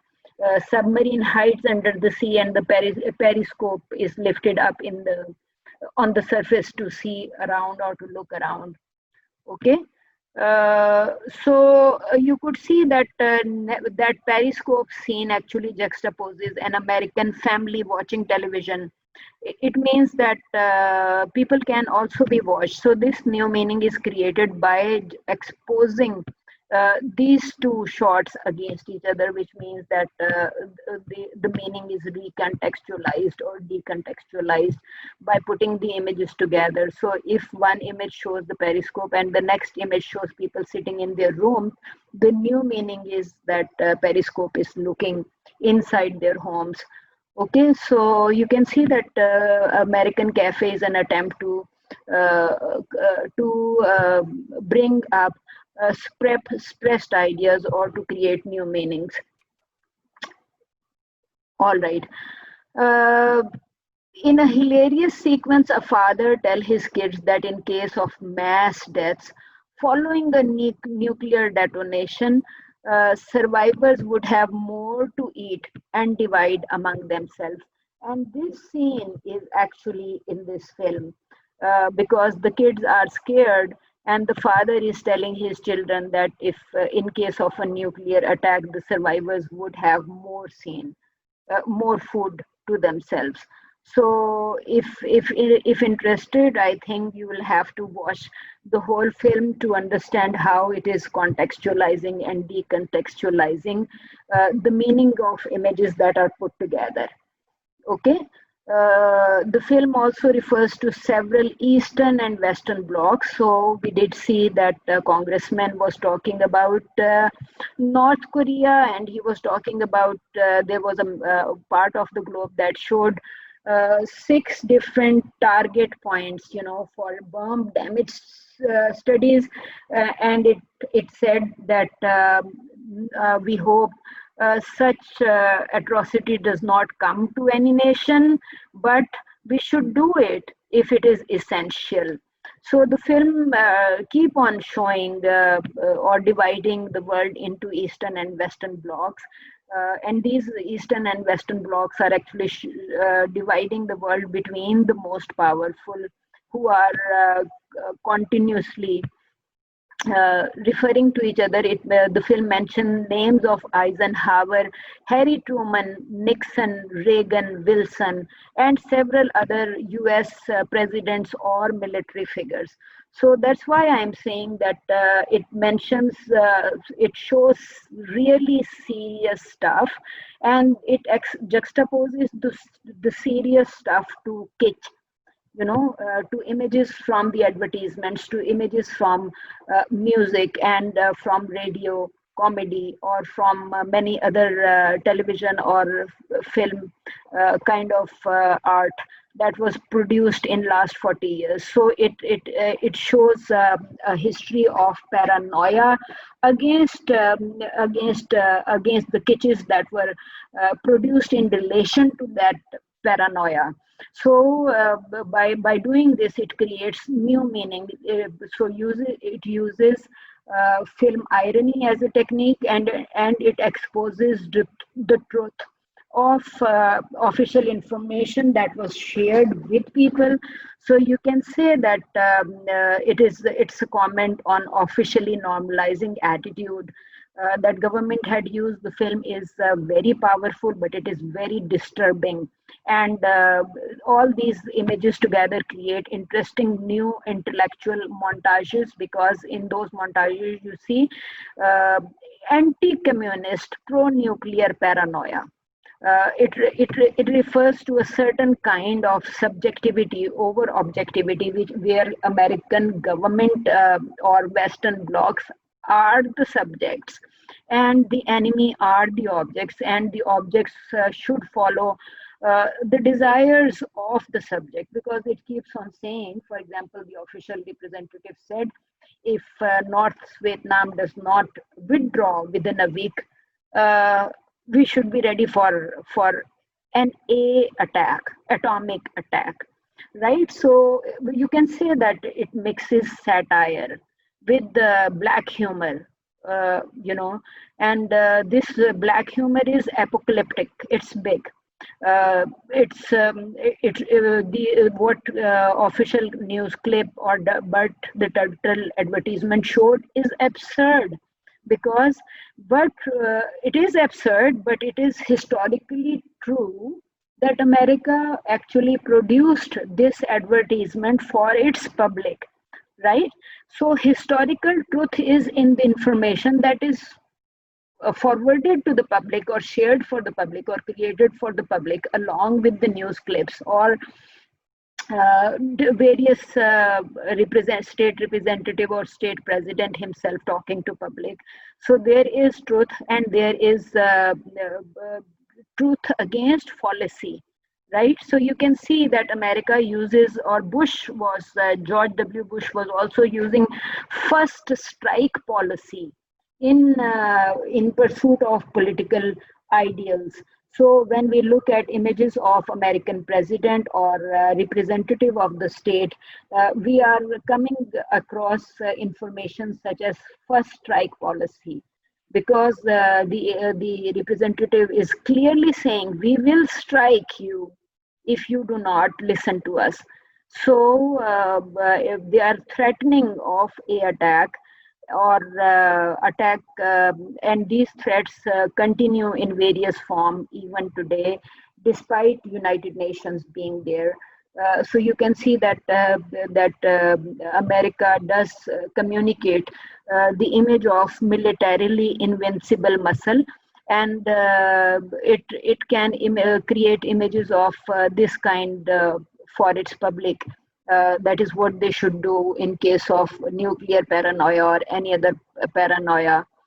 So here you can see that people are building or creating images for the buildings for protecting themselves in case of a attack. So children are also making these buildings, and these are perhaps classroom and art activities. So you can see that they are creating a lot of strategies for coping with a attack, or for coping with paranoia of the a attack. So just try to see that how this film is putting together a real official discourse against the art or kitsch that was produced during the time to create new humor or to give new meanings to the things that were real. Okay, so it is all these things are reflecting on historic reality of times in many ways.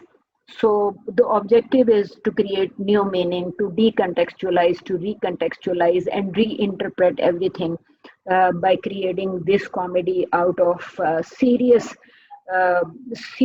or atrocious footage of war with by and through juxtaposition with kitschs or and any other thing that you can think of. So that's why I'm saying that directors or filmmakers actually spent 4 years collecting all these archives before editing these films. So Jane Loder and Kevin Rafferty actually collected all these archives.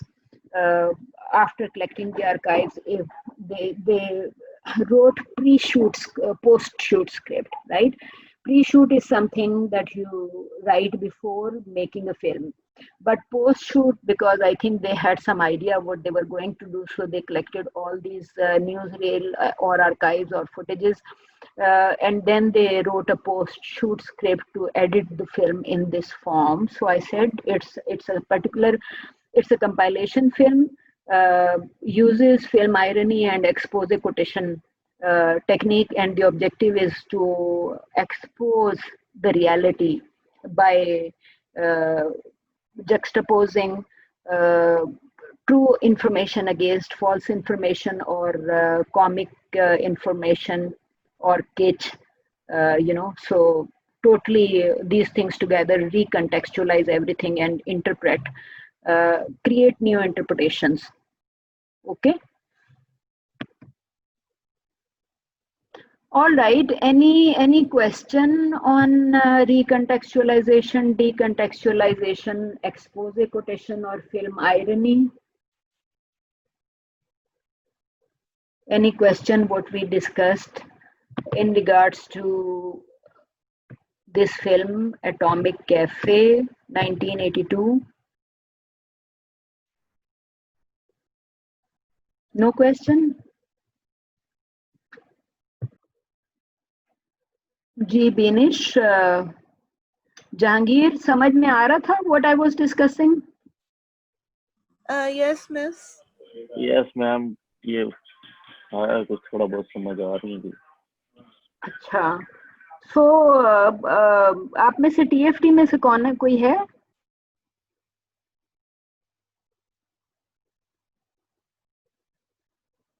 All I meant that this is a specific approach in terms of film production, and this is Atomic Cafe is considered a classic which does not shoot anything as such, but collects things from all around, collects archives of 40 years to edit them together in a new form of film. So it's it is a documentary film, but the style of this documentary film is very different from ordinary documentary film, because this documentary film is a kind of comedy, and most documentary films are not comedies. You can see that it's comically commenting on a very serious, or perhaps the most serious event in human history over the past centuries. Okay, if there is no question, I think we should close today's session. All right.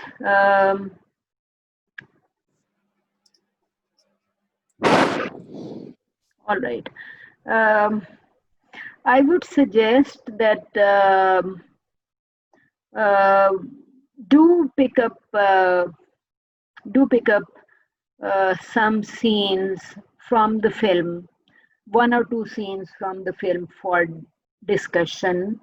And when you pick up one or two scenes, try relating the images on those scenes with try finding their reality. For example, I said the first was showing the Trinity test. You can Google what it was about, and you can write El Magordo.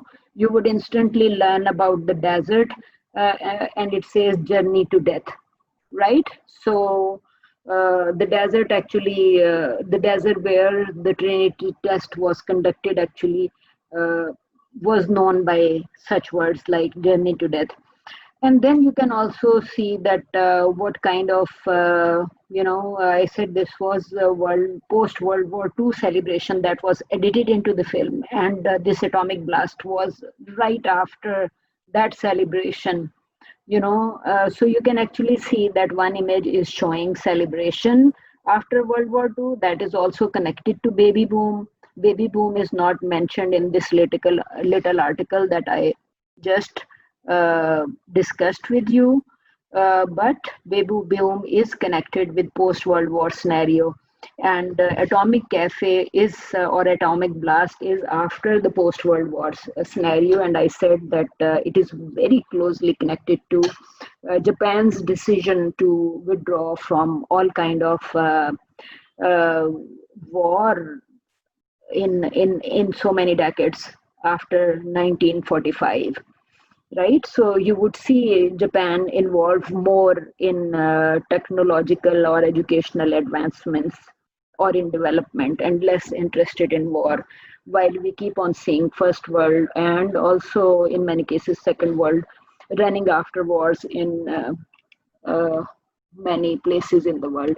And Pakistan's economy is based on this kind of tensions on the globe. Every time there is a tension on the globe, Pakistan's economy improves, right? After Pakistan tested nuclear technology back in 1998, we thought that we will become poorer because our financial will be sanctioned by United Nations and we will not get aid. But after 1998, when we were facing this kind of threat, there was 9/11 in 2001, which means Pakistan's importance immediately increased on the globe. So Pakistan actually did not suffer from the impact of testing nuclear technology, because 2001 9/11 actually brought prosperity to Pakistan. All these scholarships that Pakistan is getting since past 20 years is part of is part of the impact of 2001 9/11 incident, because again it's very critical that our prosperity is also connected to good or bad side of these events. So I'm just asking you to look at things within a broader perspective, that 9/11 was bad, and 9/11 followed so much terrorism in Pakistan. But at the same time, it brought prosperity to Pakistan through its partnership in various kind of wars or proxy wars that were happening on the globe. All right, okay, thank you for today's session. I think with this, I should close today's session. And Thank you, Miss. okay, all right, take care, Ji.